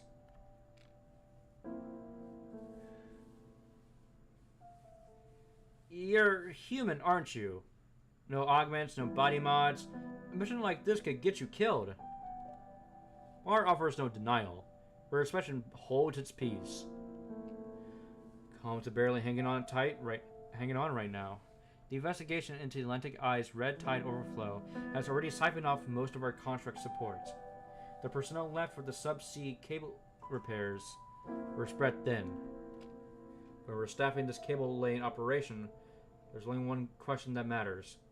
Can they get the job done? Everything else doesn't matter. Katarina knits her brow and presses her lips into a thin line. I've got nothing left to teach the young ones, so let me be useful one last time. An adventure like this, at my age, honestly, it's kind of exciting, don't you think? She turns her face toward Katarina, the look in her eyes tender and sure. If this is the last chapter of my story, the first line of it is fuck. I am struggling here. If this is the last chapter of my story and the first line of it is getting to see you again, well, I call that a great ending. Huh? See me again? Karen freezes in place, her gaze locked onto Mara's face as she digs deep into her memory. We've met? You know me? Yes, I know you, child. She doesn't call her Captain Karina this time. When? Why don't I remember you? Was it at the Cosmos Technicians Union? Mara takes a moment. Her gaze travels back across the port, skimming the boulder's hull until it rests on the open water, endlessly gray-blue in the distance.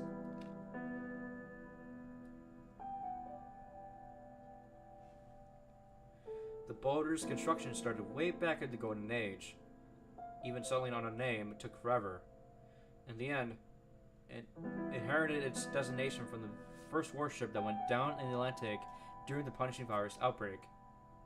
In the old stories, the death of Balder, the god of light, was what set Ragnarok in motion, and has returned brought order to the new world.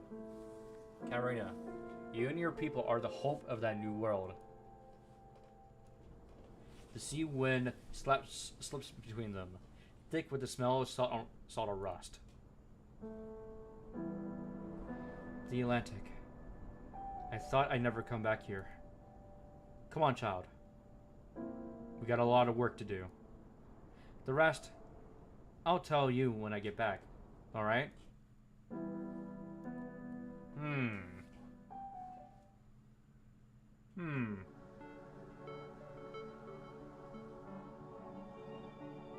The emergency replacement crew arrives at last. Mars cable layer readies for departure. Meanwhile, after all reinforcements bound for the Atlantic Eye are aboard, Karina steps into the boulder.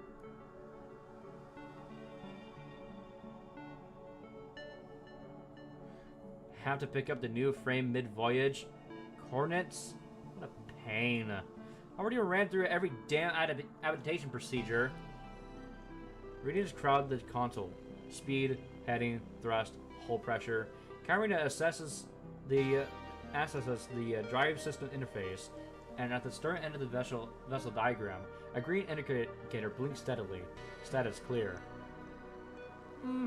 Not the worst. She murmurs under her breath and looks out the window. A horn sounds across the port. Mars cable layer, the Vega, is making ready to depart. All Karina can see is in its old, worn hull, but something that unremarkable vessel holds her attention and refuses to let go. What is wrong with me today?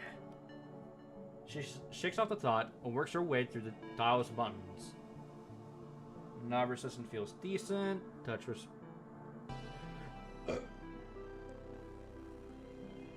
Touchscreen response is solid, no lag. Physical buttons all check out. Nothing surprising. Control log is clean too. Integration smooth.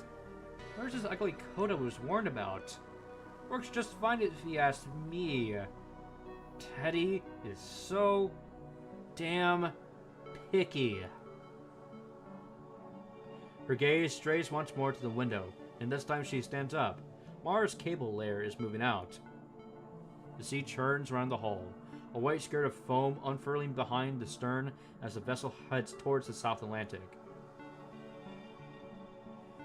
Alright, time to get moving too. After decades of silence, a large vessel's departure protocol runs once more to this historic shipyard. The horn calls across the water as the Balder clears the port wall. Far off, the horizon is a thin, vanishing curve. The ship gains speed, the newly built cable layer, Star Shadow, keeping pace at her flank, ready to serve as the work vessel once Catarina's team reaches the target waters.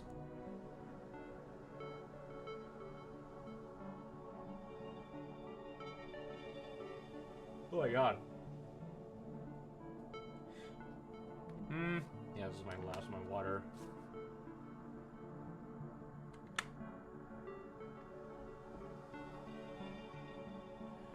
Pressure, differential nominal. Flow rate nominal. Polynesian virus concentration within safe threshold. All clear, ma'am. Ma'am? You bootlicking little... Pre-inspection parameters for the cable's layer. Deep sea mode, pending calibration. Bio-environmental monitoring underway. Captain Catarina. Ma'am. Alright. Inside the central control room, the contract girl raises her chin. Ahead, the bow splits the gray-blue water. The horizon widens without end. The wind greets them like a rough, familiar companion. The Balder and its cable layer keep pace with Mars Vega for now, sharing the same heading before they scatter toward the separate fates. This is the Engineering Forces shell now. The sea spreads out before them, vast and placid. All clear on my end. You can head back to the Balder now. Got it. I'll bring up the dock bay and I'll board from there. Hey, what's the captain doing? 3 watertight doors and a series of sloping corridors lead from the bridge down to the dock bay. Catarina stands in one of those passageways now, running checks on the filtration systems. Who knows if this so-called classified tech breakthrough is even legit? The Balder's interior is deep gray, all smooth composite paneling without the rust-streaked pipes of older ships. Embedded lights gleam a steady, low green along the walls. Through her contract senses, Catarina feels the faint vibration running up from the deck, the rhythm of the stern thrusters pulsing steady as heartbeats. There. Finally done.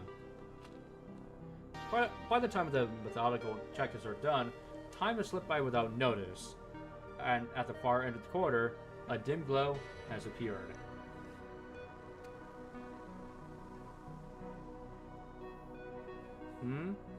Is the dock bay open?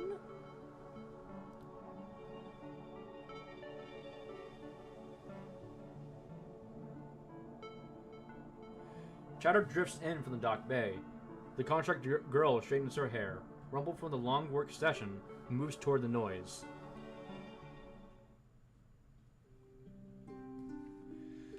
The dock bay gapes open to the ocean. Its enormous gate is lifted.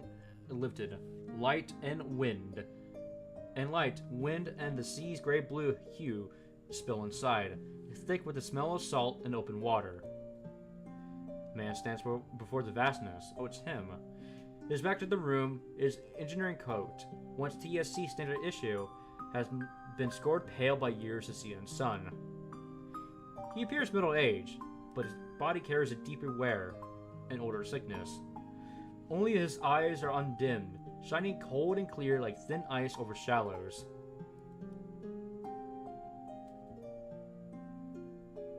You summoned me, Odin, to recount the first deeds of gods and men. Flames of dying stars burn the boughs of Yggdrasil.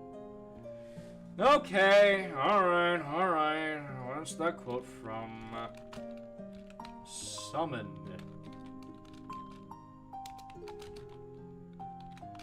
To recount? To not count, but recount the first deeds of gods and men. Flames. Oh my god, I'm misspelling everything. Of dying stars burn the boughs of Yggdrasil.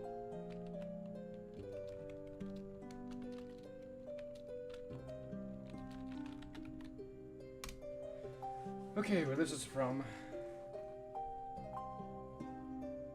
A Viking prophecy. Okay. Here we go. Maybe Wikipedia will have an answer to this. The free online encyclopedia. I'm not doing that joke. Okay, hold on. Let's. Okay, this is. You. No. Okay. Odin. No. Poetic Edda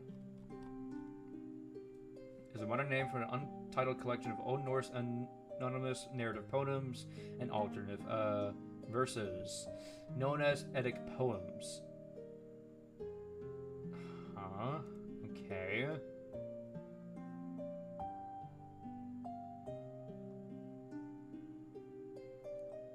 So this is it? Okay, don't give me the fucking context. I just want to see the quote itself.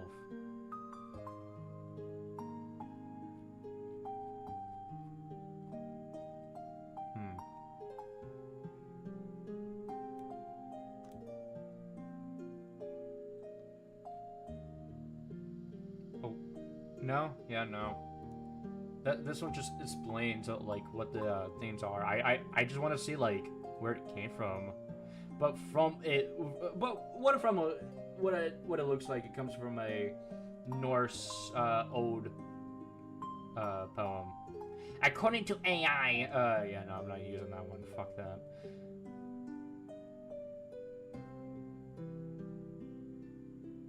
But okay, again. That is really interesting. Really, really interesting. I love how,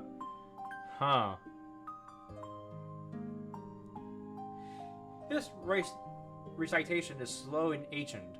Each word coarse and grave, like a sea rock shaped by millennia of surf.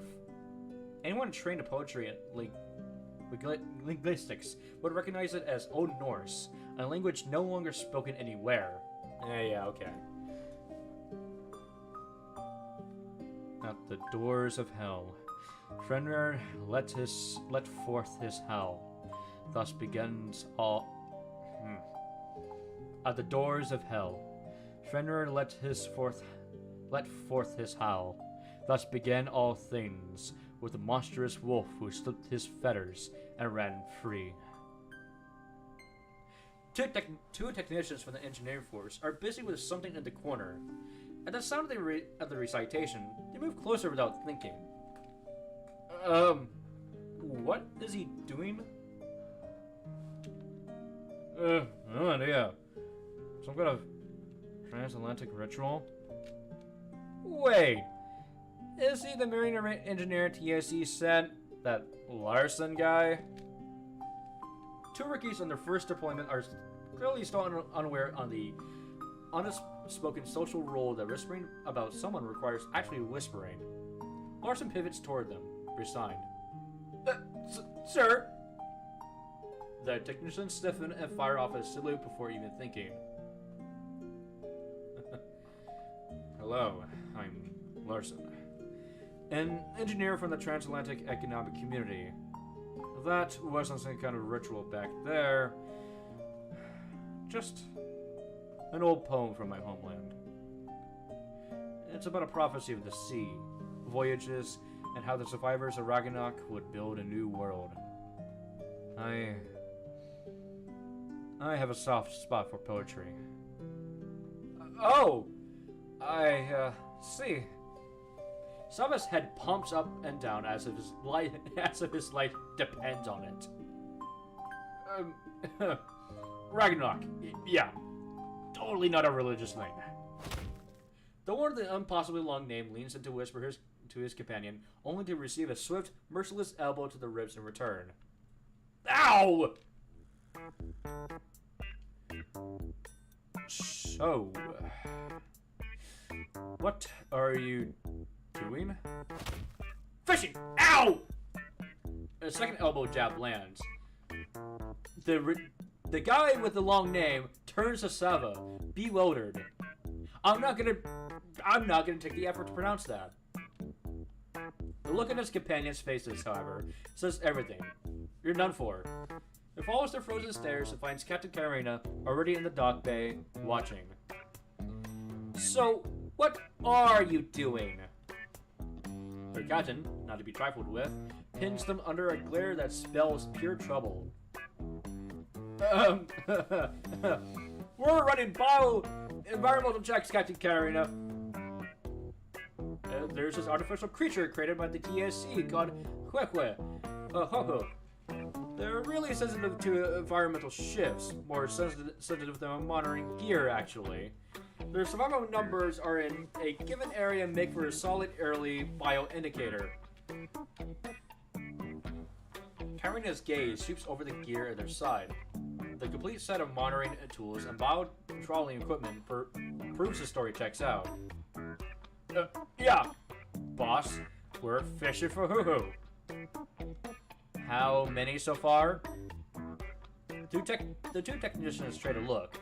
The older one reaches up and scratches the back of his head.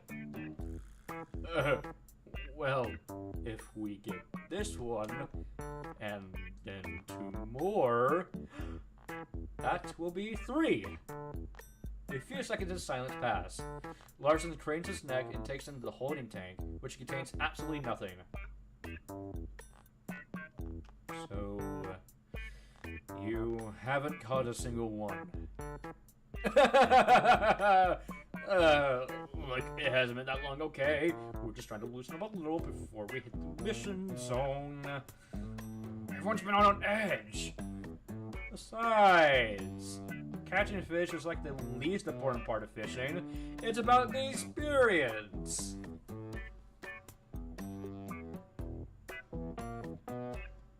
Who fishes while their ship's still underway?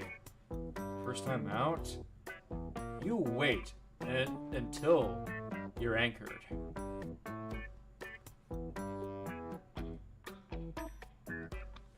Making fools of yourselves in front of that transatlantic guy, and now you're trying to bullshit me?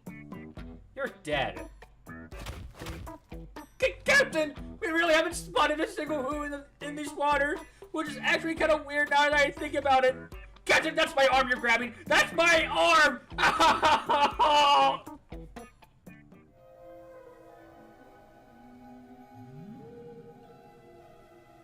While Katarina exercises discipline over her crew, the sun rises from the deep, pitched well below the range of human ears. The frequency slips under every bioacoustic filter the engineers have set. The instruments detect nothing. Captain Katarina, something's not right. The TSC Marine engineer moves to the edge of the open bay door. Below, the fish are clustering together in a tight, wrong-looking mass. Alphabet, give me the latest marine life readings now.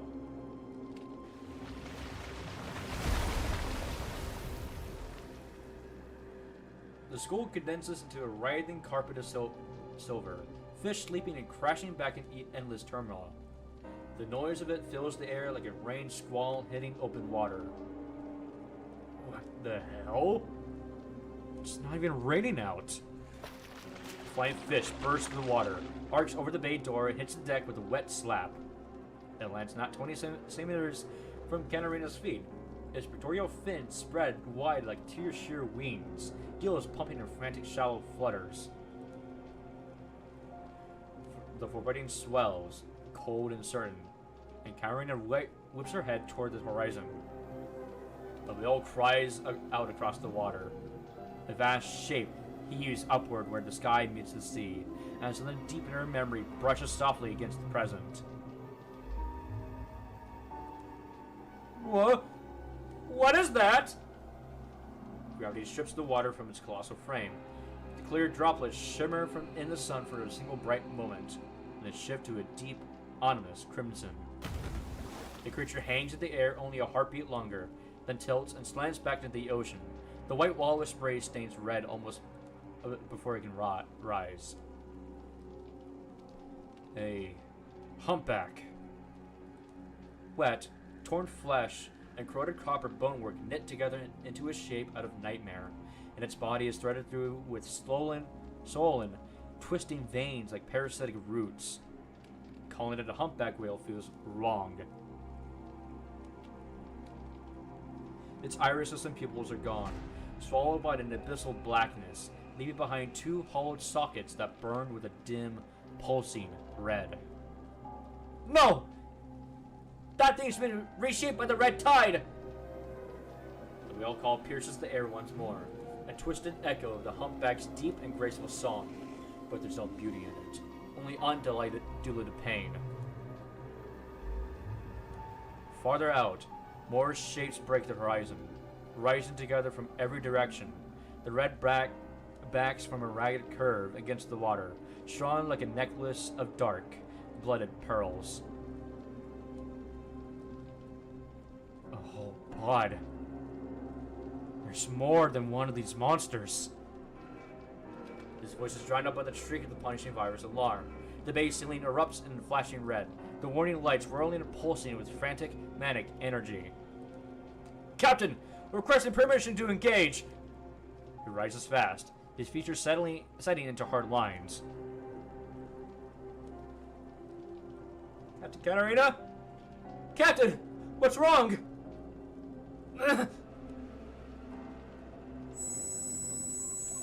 Katarina's palm is clamped tight to her brow.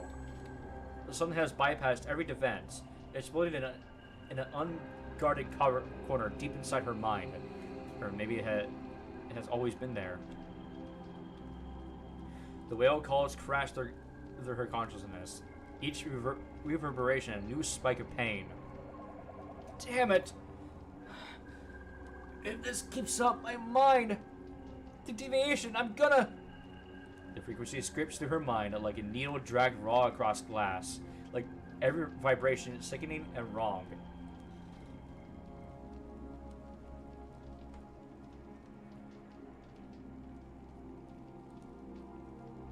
Combat personnel. Begin battle preparations. I'll handle things here. This is our frame maintenance researcher on board. Get them here now. The whales. That sound. Something's wrong with it. It's not. Whales. You mean the sound of the whales? But, Captain, those whales haven't made a single sound. New engineering force recruit seems second away from crying. Could be a signal reception error. I'll take care of this. You two focus what he can do. Yes, sir. The accompanying frame technician sprints over and heads a maintenance log to Larson. No acoustic spectrum readings at all, but one by one, the whales sail, the sprouts climbing and collapsing in a staggered rhythm. Overhead, the red mist gathers and stitches itself together, unfurling to an immense curtain of blood that spreads slowly across the water. No sound. Her vision blurs at the edges.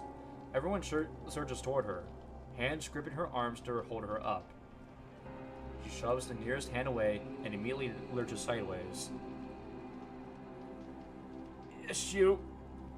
Ship, Flight alert! All hands to battle stations! The edges of the bay come apart in their sight, the bulkheads bleeding pigment like paper left in water. The alarm's red glow no longer pulses. It has thickened into a steady, suffocating mist. The horizon turns blood red, eating away at her vision inch by inch. Battle prep's done, Larson! How's the captain?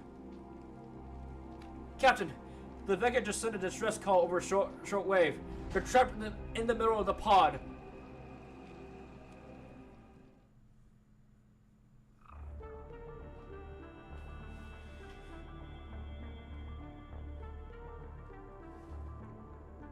At that same moment, Mara stands at the deck of the Vega.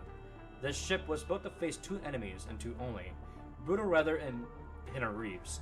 Now abominations born of the punching virus are tightening the noose.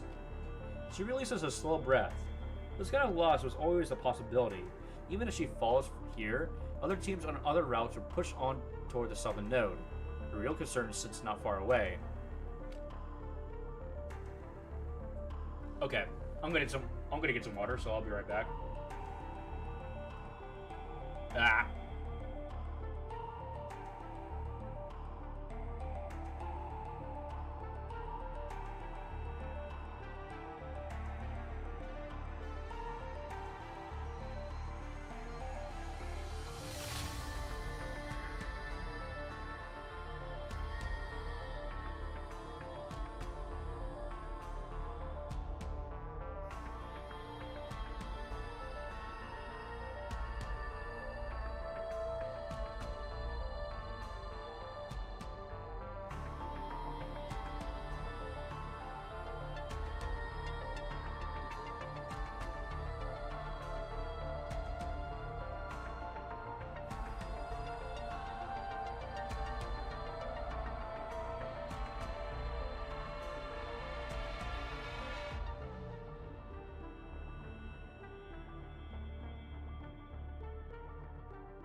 Alright, I'm back. The Boldir. That is what the whale pod is truly after. On the Boldir's tactical display, a new signal source connects to this shortwave communications network. Ooh. Okay. Alright, I'm curious about this one though. As the aircraft tears through the clouds, you glance down. The wild sea wind has ripped the clouds into thin, curling wisps. Through their sheer veil, a tarred gray blue stretches endlessly below, an ocean that mirrors the sky above. And across that vast blue, a thin light of blood red, sears the distance like a scar burning into crystal. We're almost there. Let's get ready. A Initiating frame pre-activation sequence. The frame pod rests on the shock dampening mount. As it leans in, the data on the display slowly fades. Through the viewport, Katarina's frame materializes, and a faint tremor from the internal climate system hums against her palm, steady as breathing. Remember that figure slumped over the desk in the lounge. Her hair was a wild, tangled mess, and structural blueprints were scattered across every surface of the room. So, this is the finished product. Commandant, I'll go over the data one last time. Thanks. I'll do it. I've been handling the squad's frame upkeep. This is more my territory. I'll leave Commandant's gear check to you. Alright.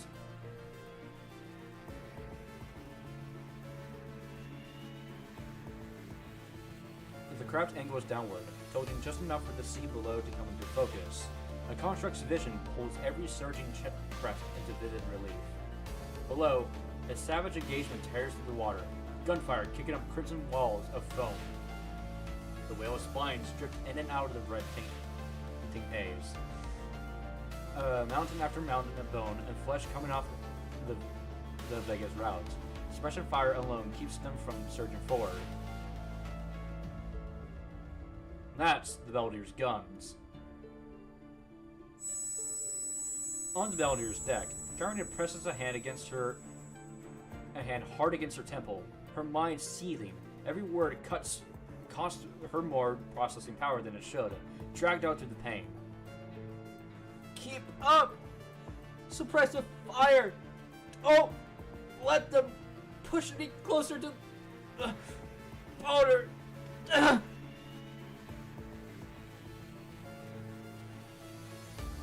Captain, let us handle this. There are other contracts on board. You don't have to.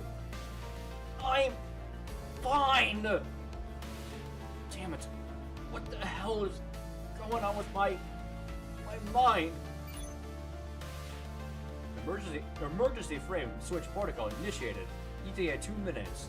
A dispatch commandant will assume mind stabilization duties. What the? Not now! Her frame has been ready for a long time. Every adaptation task passed cleanly, but her mind at this moment is a storm of noise, as unreadable as primordial chaos. My mind is in no shape to... Her voice catches in her throat. Everything in her field of vision shudders and heaves.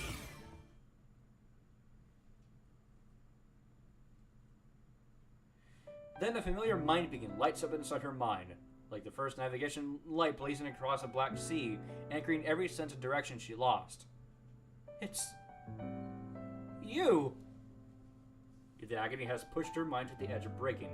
Now a quiet, gentle force folds around it, lifting the broken pieces as carefully as they were made of cloud.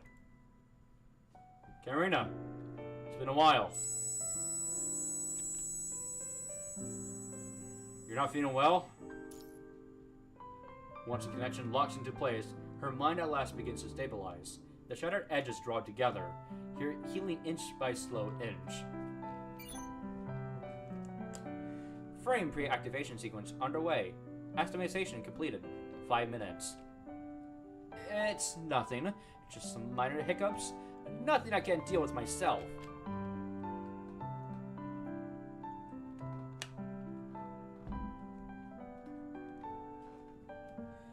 She sounds like herself again at last. But you! Why didn't you give me a heads up? I thought with us on separate missions, you were gonna miss my new friend completely. Hold on.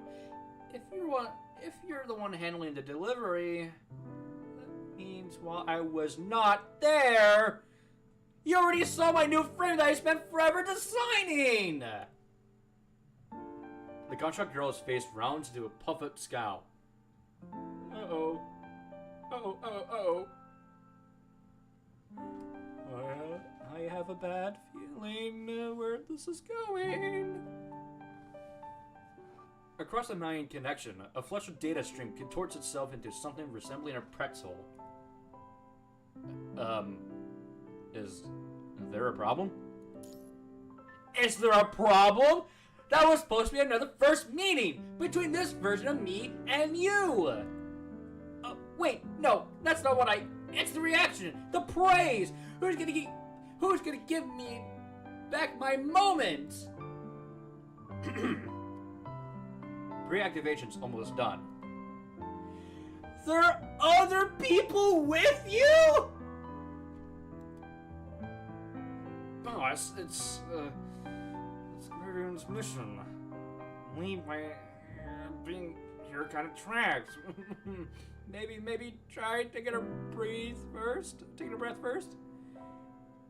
What do you know, you idiot? This is a brand new frame we're talking. Katarina. Perimeter calibration's finished.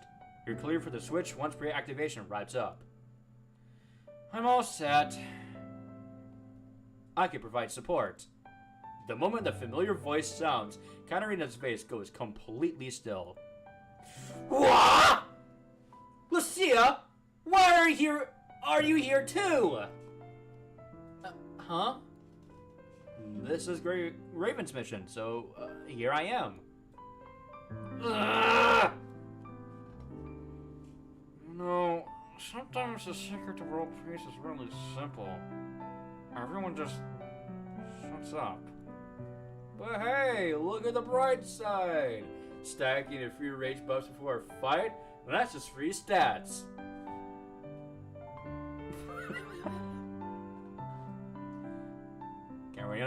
Katarina, your new frame looks great. You did an amazing job with the design.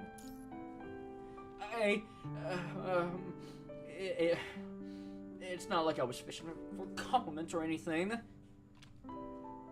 Every flickery edge of her mood dissolves at once. Sometimes the secret to world peace is really simple. Just keep talking. Frame pre-activation sequence complete. Transport pod has successfully entered the atmosphere.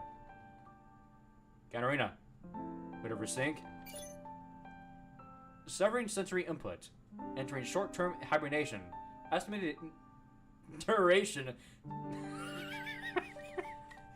You can't just do this. We're in the modern times. You can't do this to me.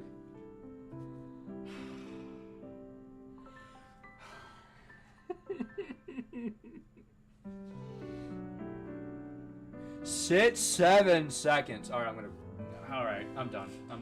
Alright, stream's over, guys. I'm done. Nope, I'm done.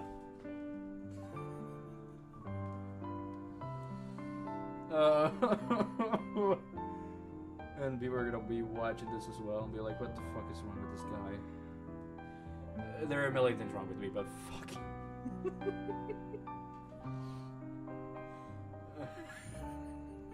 I hate myself. Alright, let's just skip it. My annotation data's been stable the whole time, and I already fully matched with this frame. I can stay conscious through the whole process. It'll be faster. Alright.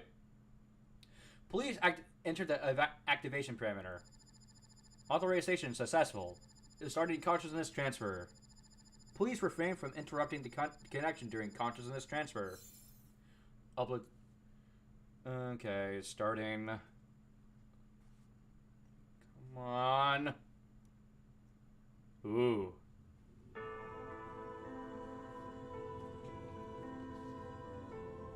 Oh, it plays the fucking, let's go. Inside the pod, the frame's eyes slide open, still cold with mechanical emptiness. But you know the flame of a soul will catch soon, and those eyes will burn with life. She reaches out a hand. Your group gathers to lift Katarina from the pod. The cabin's sterile air rushes into her lungs, and her lips part, just barely, trembling with the first breath of renewed life.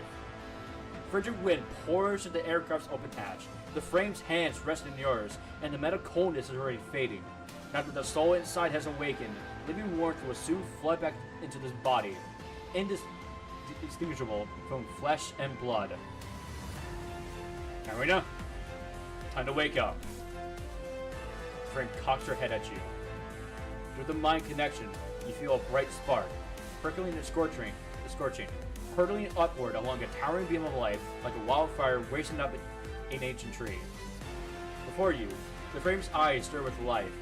The girl named Katarina is waking up inside this body. See you in a bit, Katarina. She presses her cap down against the gust and turns. The colored sea stretching vast and restless at her back. The battlefield waits just beyond. See you in a bit, Commandant. Oh, this is awesome. She spins through the air like a wheeling bird, swallowed by the vastness of the sky, light pouring over her. The frame, barely awake, is already in free fall toward the whales.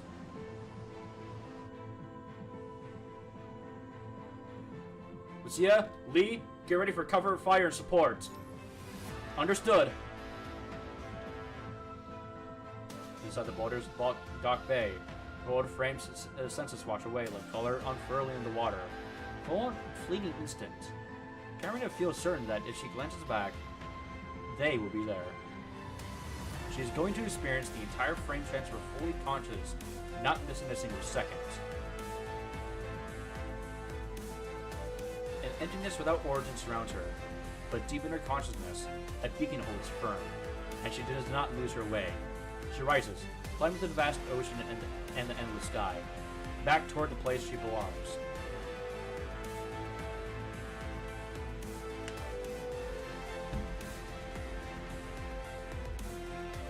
Rebirth begins with the body. Sensation floods her limbs, and instinct follows. A hatching spreading its wings. She reaches out, trying to touch something warm. Then comes breath. The high, cold air cuts into her lungs. The vital fluid in her tongue tastes of life.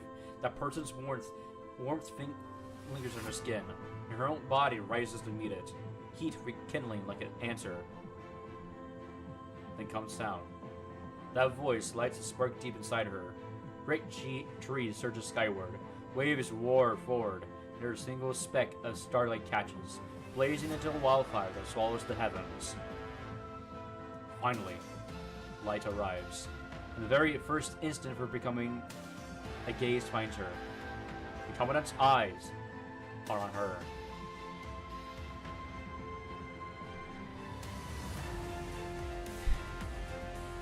See you in a bit, Commandant. She cuts to the howling wind and weightlessness, her new frame answering to her will. Below her, the sea stretches wide. Her first battlefield. Grey Raven, this is Captain Katarina, Engineering Force, requesting tactical support. Wipe out the whale pod and secure the Vega. She increased her voice brisk and official, trying to smother the obvious glee that keeps slipping through. Just off her flank, a dark figure keeps pace. Lee offers a brief nod, then descends his frame. The temporary boosters detach, and he angles his body to Fizz's descent point before shooting toward the sea like an arrow loosened from its string. Ah, yes, let's go! In that instant of crossing paths, another silhouette flashes through her vision. Captain Katarina, Grey Raven will provide cover and help you take them down. Katarina catches Lucia's calm gaze and hesitates, just briefly. Then the generous ship captain returns with a look of determination.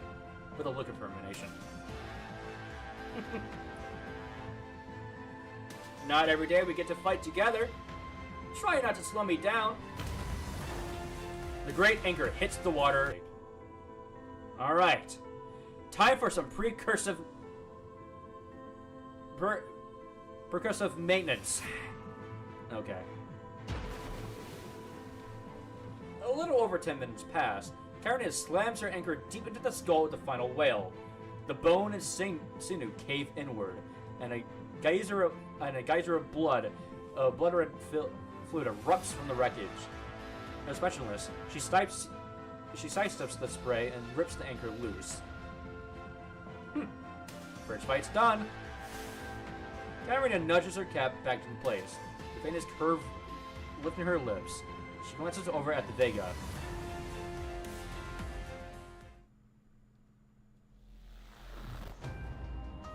There, Mara leans against the rail, her anxious gaze still locked on the young captain. She has been watching the whole time. Lee stands at the Vega's deck, a slight frown settling on his face.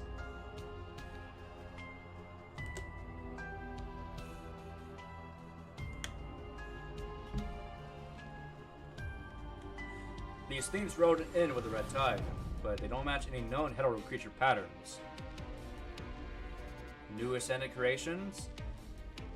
They didn't hit nearly as hard as the ones on land. Let's hope there isn't something worse lurking behind them. The two exchange a glance. Commandant, we're wrapping things up here. Did you make it onto the boulder all right? Hold on.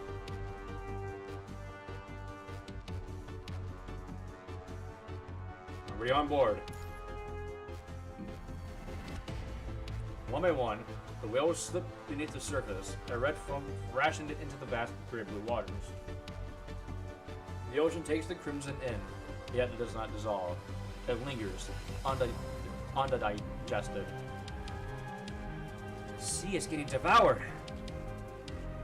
Yarina's brow knots as she stares at the blood-red stain. The waves thin and out, but it does not vanish. She spins her board and angles away. This is Katarina! Heading back! The whale caller erupts without warning. The humpback she has just felled, the one that should have been seeking into the abyss, rises its skull instead. Red ichor weeps the voids where its eyes once were, slithering down the fissured flesh. Mouth gates open, and a long resonant cry of pure sorrow spills forth.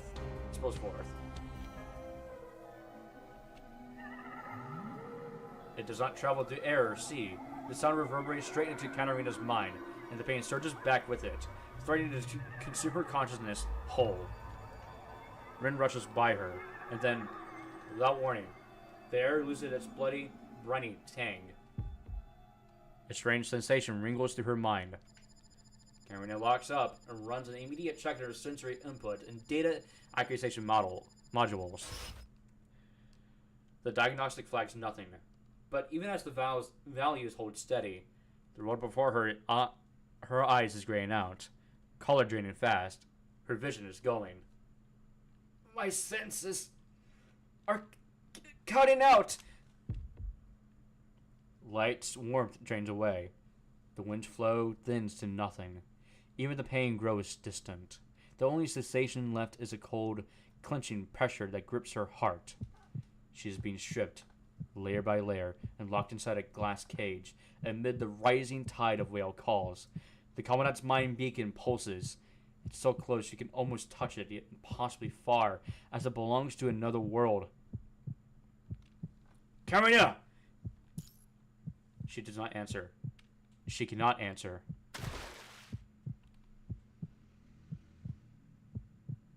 Thanks whoever just revved their engine. The drift anchor's equilibrium system lurches, as it's thrown off balance by the uninvited creature that has stepped into the board. Katarina! She drags in a sharp breath, and the nearly extinguished ember inside her detonates, warring back to life. In that single heartbeat, Katarina reclaims her breath. The wind slams into her lungs. The taste of vital fluid seeps from a wound inside her mouth, which she does not biting open, and the steady, unrelenting pain anchors her. She is still here. Her mind is still her own. Damn it! Are you alright? Get back first. I'm fine. On my way back.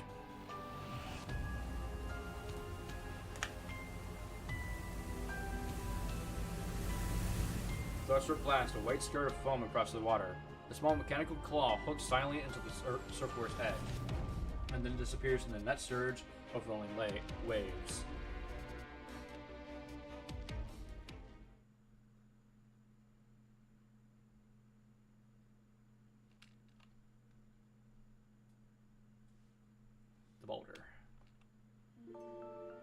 salt water sheets across the dock day as Katarina skids on the surfboard. She's still fighting for her footing when her eyes land on you. The person she hasn't seen in a long while. Commandant!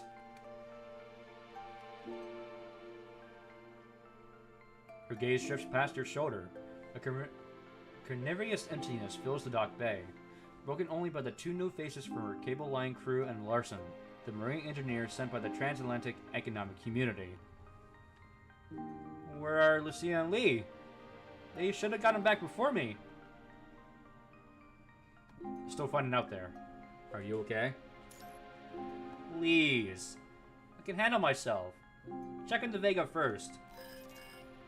The boat sent for the Vega has not come back.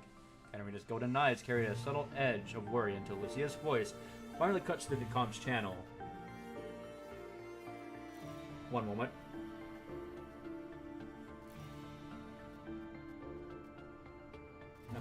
I'm feeling a sneeze. Okay, wait. Okay, no, that's gone. That's gone. Commandant, one crew member on the Vega is badly hurt. The rest have minor injuries, nothing serious. But they're refusing to head back for repairs. Refusing repairs? I get that time's tight, but they're not the only ship headed to the southern node. No, you know what? Let me talk to them, Lucia. Put Mara on. She keys into the comms without hesitation. Soon after, Mara's warm, familiar tone sounds at the terminal. Mara, the deck's cleared. You can head back and get patched up. That won't be necessary, Katarina. You need to keep moving toward the southern node. There isn't time to spare. But your cable layer got torn up in the fight, didn't it?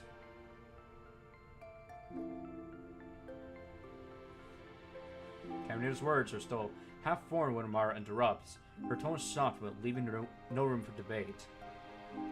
Captain Katarina, we're engineers. Fixing things is our job, isn't it? If something goes wrong down the line, your ship might not even make it back. I mean... The words trail off, and a mutual silence falls over both ends of the channel. Child, we both know these cable layers were never designed with a return trip in mind. There's only one vessel out here that can cross the red tide. The Balder.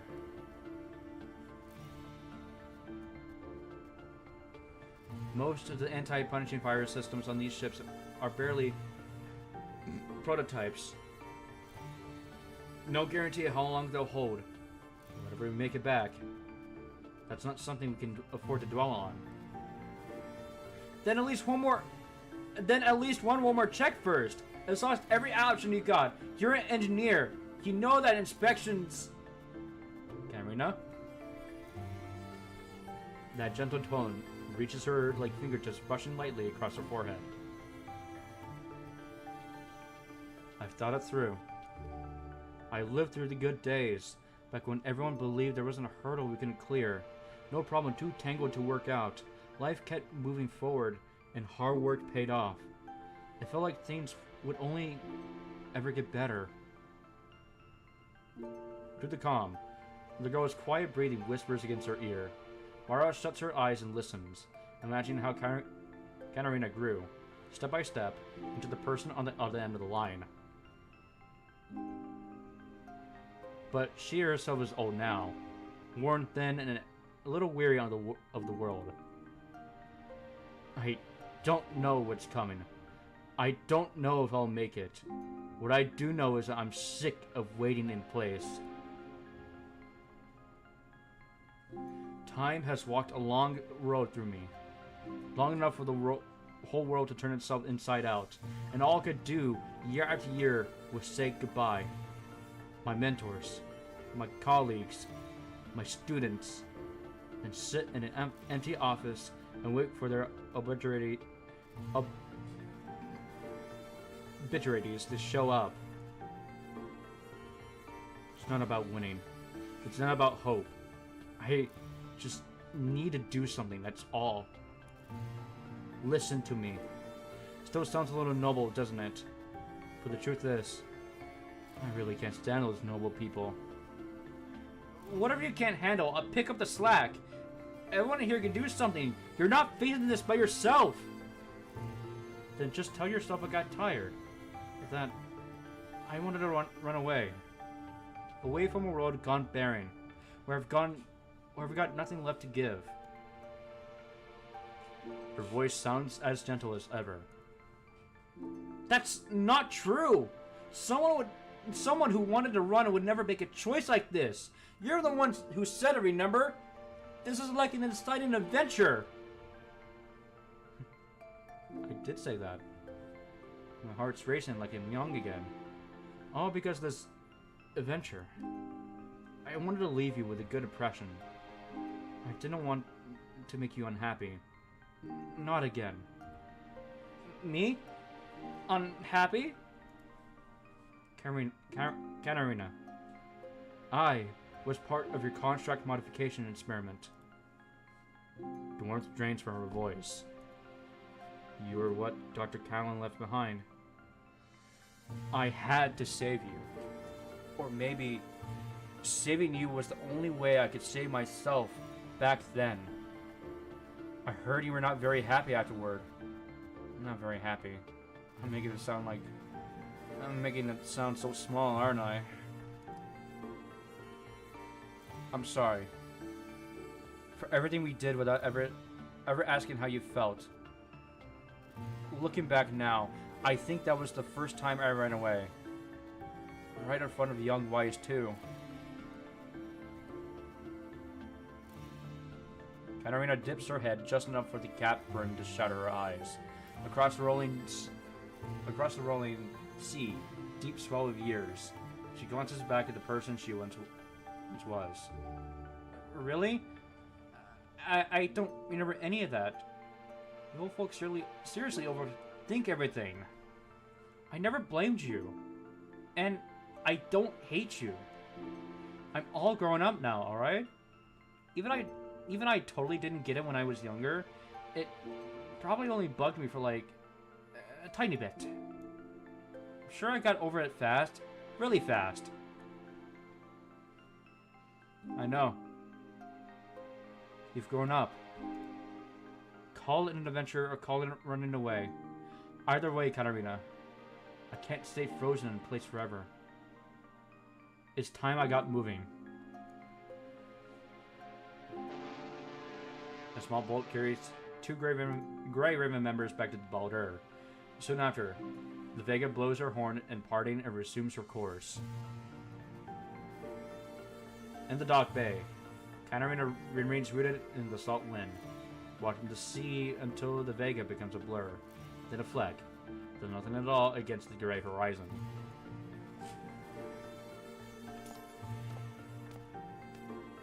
You came to wait for Lucia and Lee? It's pretty windy out here.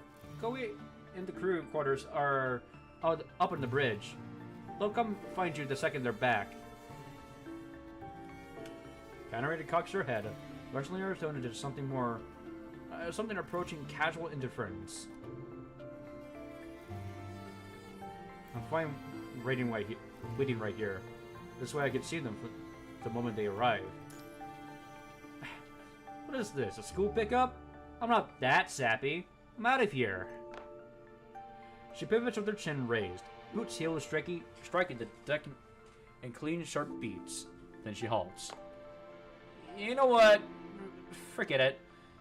I'll wait with you. Just for a bit. Thanks. Without a word, you make room. Someone else slides into the gap at the same moment. Huh? Boss! Perfect timing! We need to lock down a few repeater parameters. The cable layers waiting on this data. Also, Grey Raven Commandant! Huge honor! Can I get an autograph? Captain, your frame's initial combat data couldn't upload because of the comp's interference. We need to run a manual backup. Grey Raven Commandant, I put together a tactical analysis based on your mission logs. Do you have a moment to look it over? Two rookies from the engineering force pressing in from left to right. Their data pads thrust so close they almost bumped your nose. Sure. You guys take care of the work first. Ah! One step away from an unplanned swim, Carolina delivers a precise thwack to each of their heads and shoves those two eager faces back. As they recoil, she spots the marine engineer strolling closer at an unhurried pace. Let me guess, you need something too? Or are you also here for our beloved Grey Raven Commandant? I don't mind waiting in line.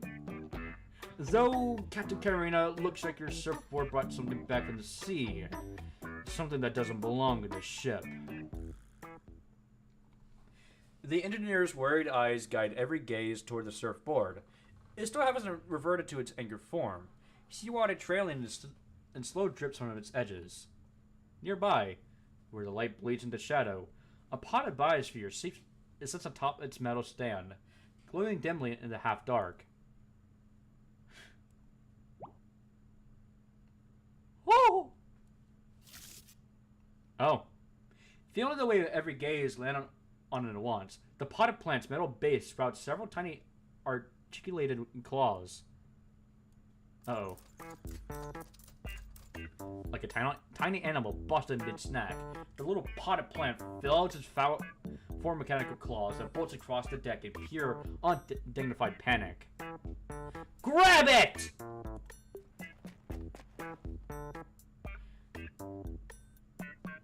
When you meet a stranger, always smile first.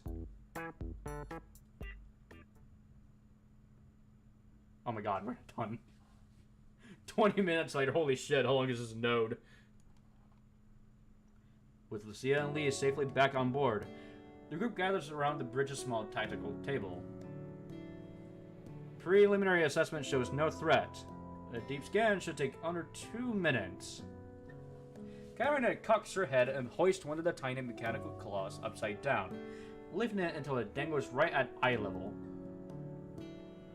What the hell is this thing? Oh. Placed back on the table, the odd little potted plant blooms a small yellow flower, aimed squarely at you.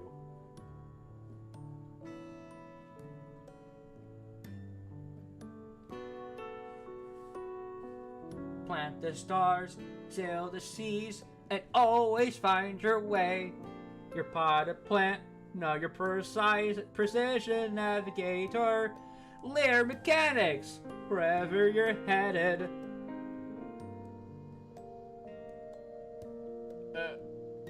The hell is it babbling about?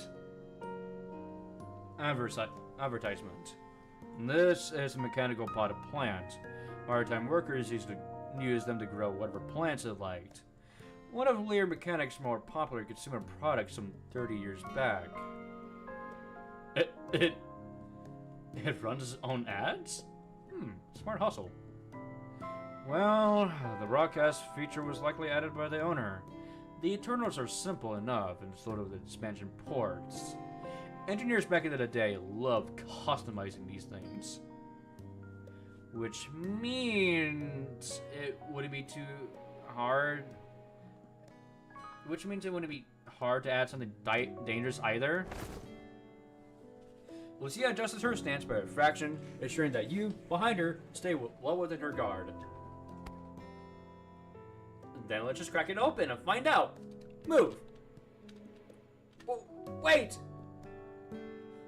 Wait! Don't scroll past this classic! The autumn sale is live now!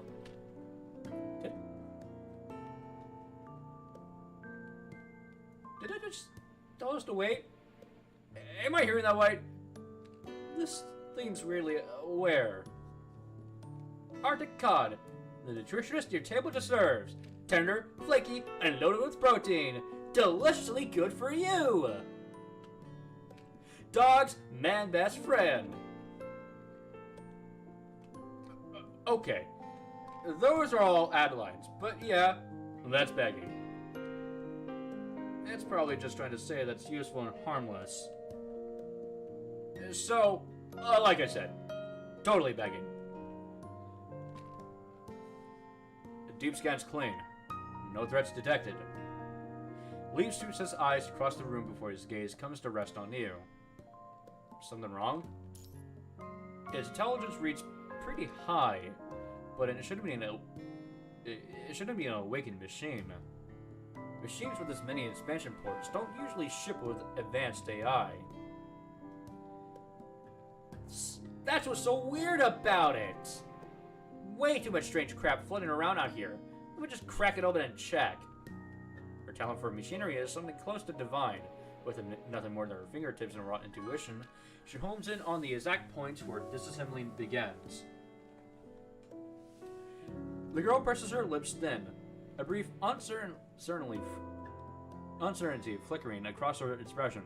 She gives a small shake of her head and resumes the disassembly. No one moves to stop Katarina. Everyone needs to know what secrets this strange little machine holds, whatever it carries some unknown danger. Alright, let's see what we got.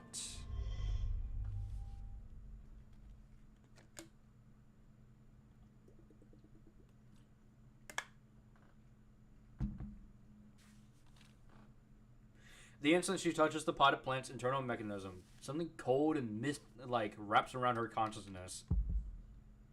And a single violent joint, the chill kicks her clean out of the glass cage. Glass cage? Mind deviation alert shrieks through her systems. A violent shudder climbs Katarina's spine and explodes at the top of her skull.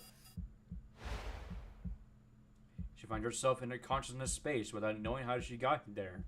A glass cage stands behind her, as real as anything. She was trapped inside it, oblivious.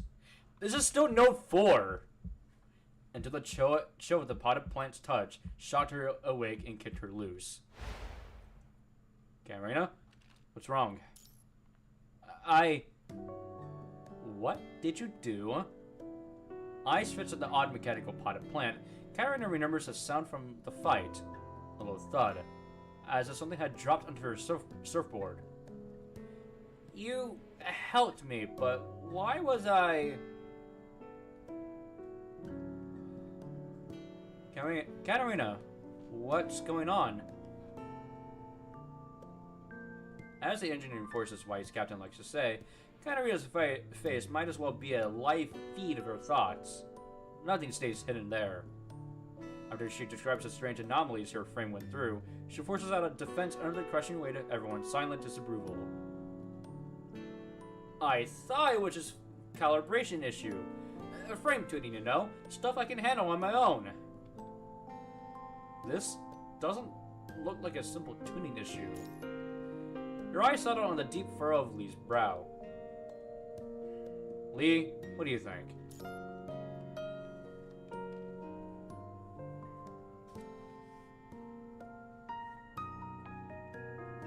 Katarina reported hearing whale calls twice, but the ship's monitoring equipment didn't register anything either time, and no construct on site picked them up either.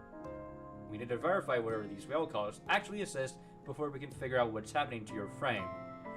That's going to require support from the Science Council. I can compile the data logs and send them up to Babylonia through Grey Raven's emergency channel. Katarina stares at Lucia for a moment, then quietly turns her head away. Thanks. During the fight, this potted plant showed up and your mind connection with Commandant came back alive. Just now, the moment you touch its Eternals, you're broke free from that glass mental cage.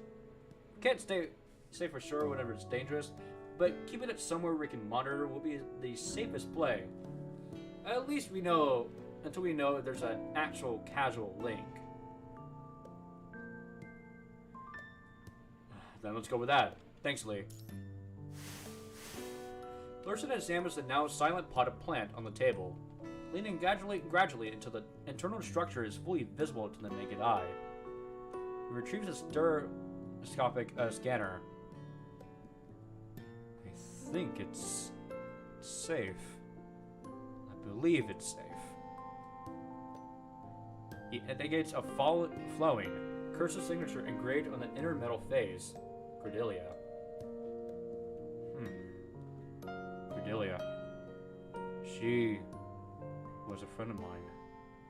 Though maybe the next part would put you more at ease, she was also Dr. Callan's first student in the Transatlantic Economic Community, and his favorite. Katarina's head snaps up.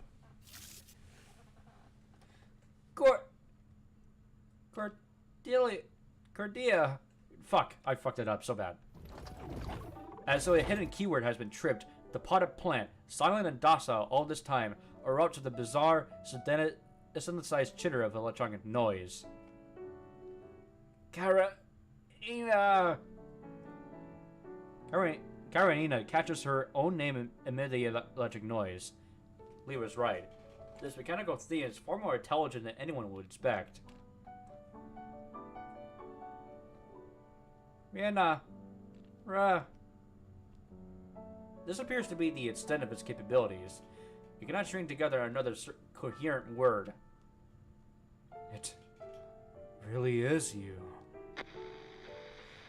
The little plant crackles with a distorted static that shifts. When it focalizes again, you hear a young man's earnest and unpolished voice reciting something.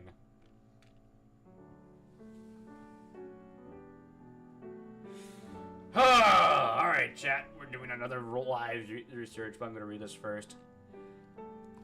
Sit on the other side of the light. Blue ripples wash across the table. Swaying. The tide hums low in its throat. Gray cotton candy swells into the window's hollows. Swaying.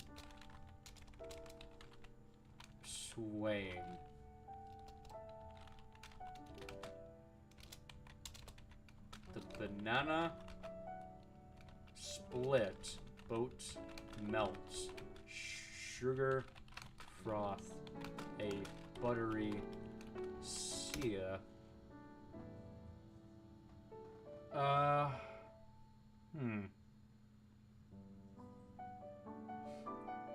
Okay, I think I made it way too long, but...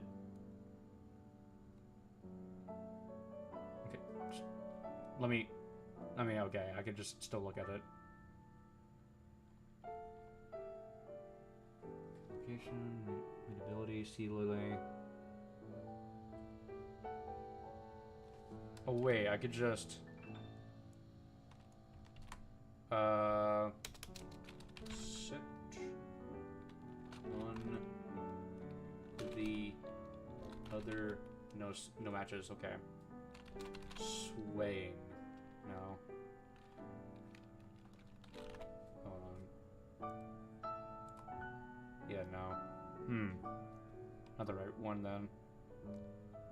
But again, that is interesting that they're doing actual literature, or they're using actual literature for this one.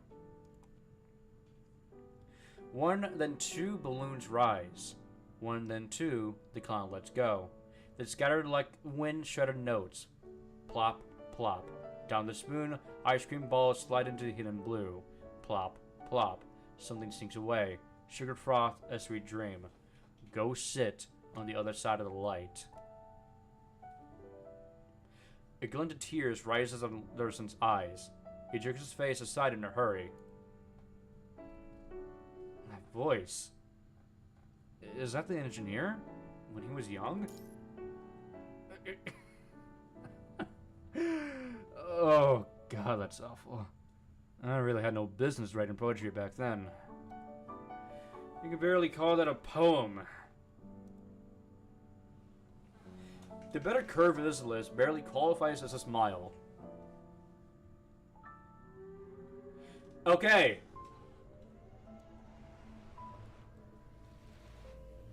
This is where we're going to end the first part of the stream.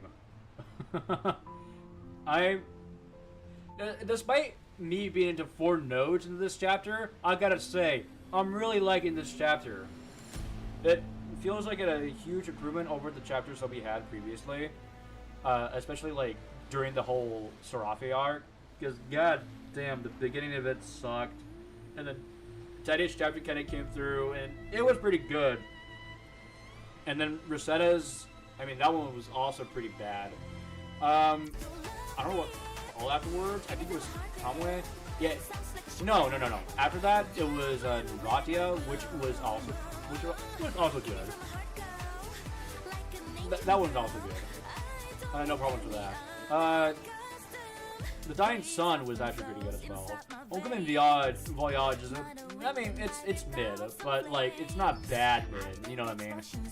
And then we had Hillitane, which is also like the stillness. But yeah, no. So far, no. I'm really liking this chapter. I'm really liking it.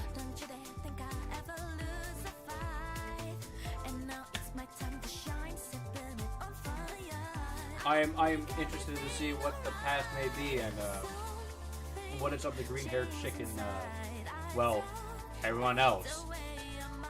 Even Dr. Gowan. I'm interested to see all that. But yeah, no. And that's it for today's stream. I'm gonna let my voice rest because it's been 3 hours, and usually in 3 hours my voice will start dying. So you know what? This is a good thing to end off on. Tomorrow I'll be streaming a little bit late, depending. Maybe, I don't know. I'll let you guys know. But yeah, goodbye, and have a safe day. Have a safe day.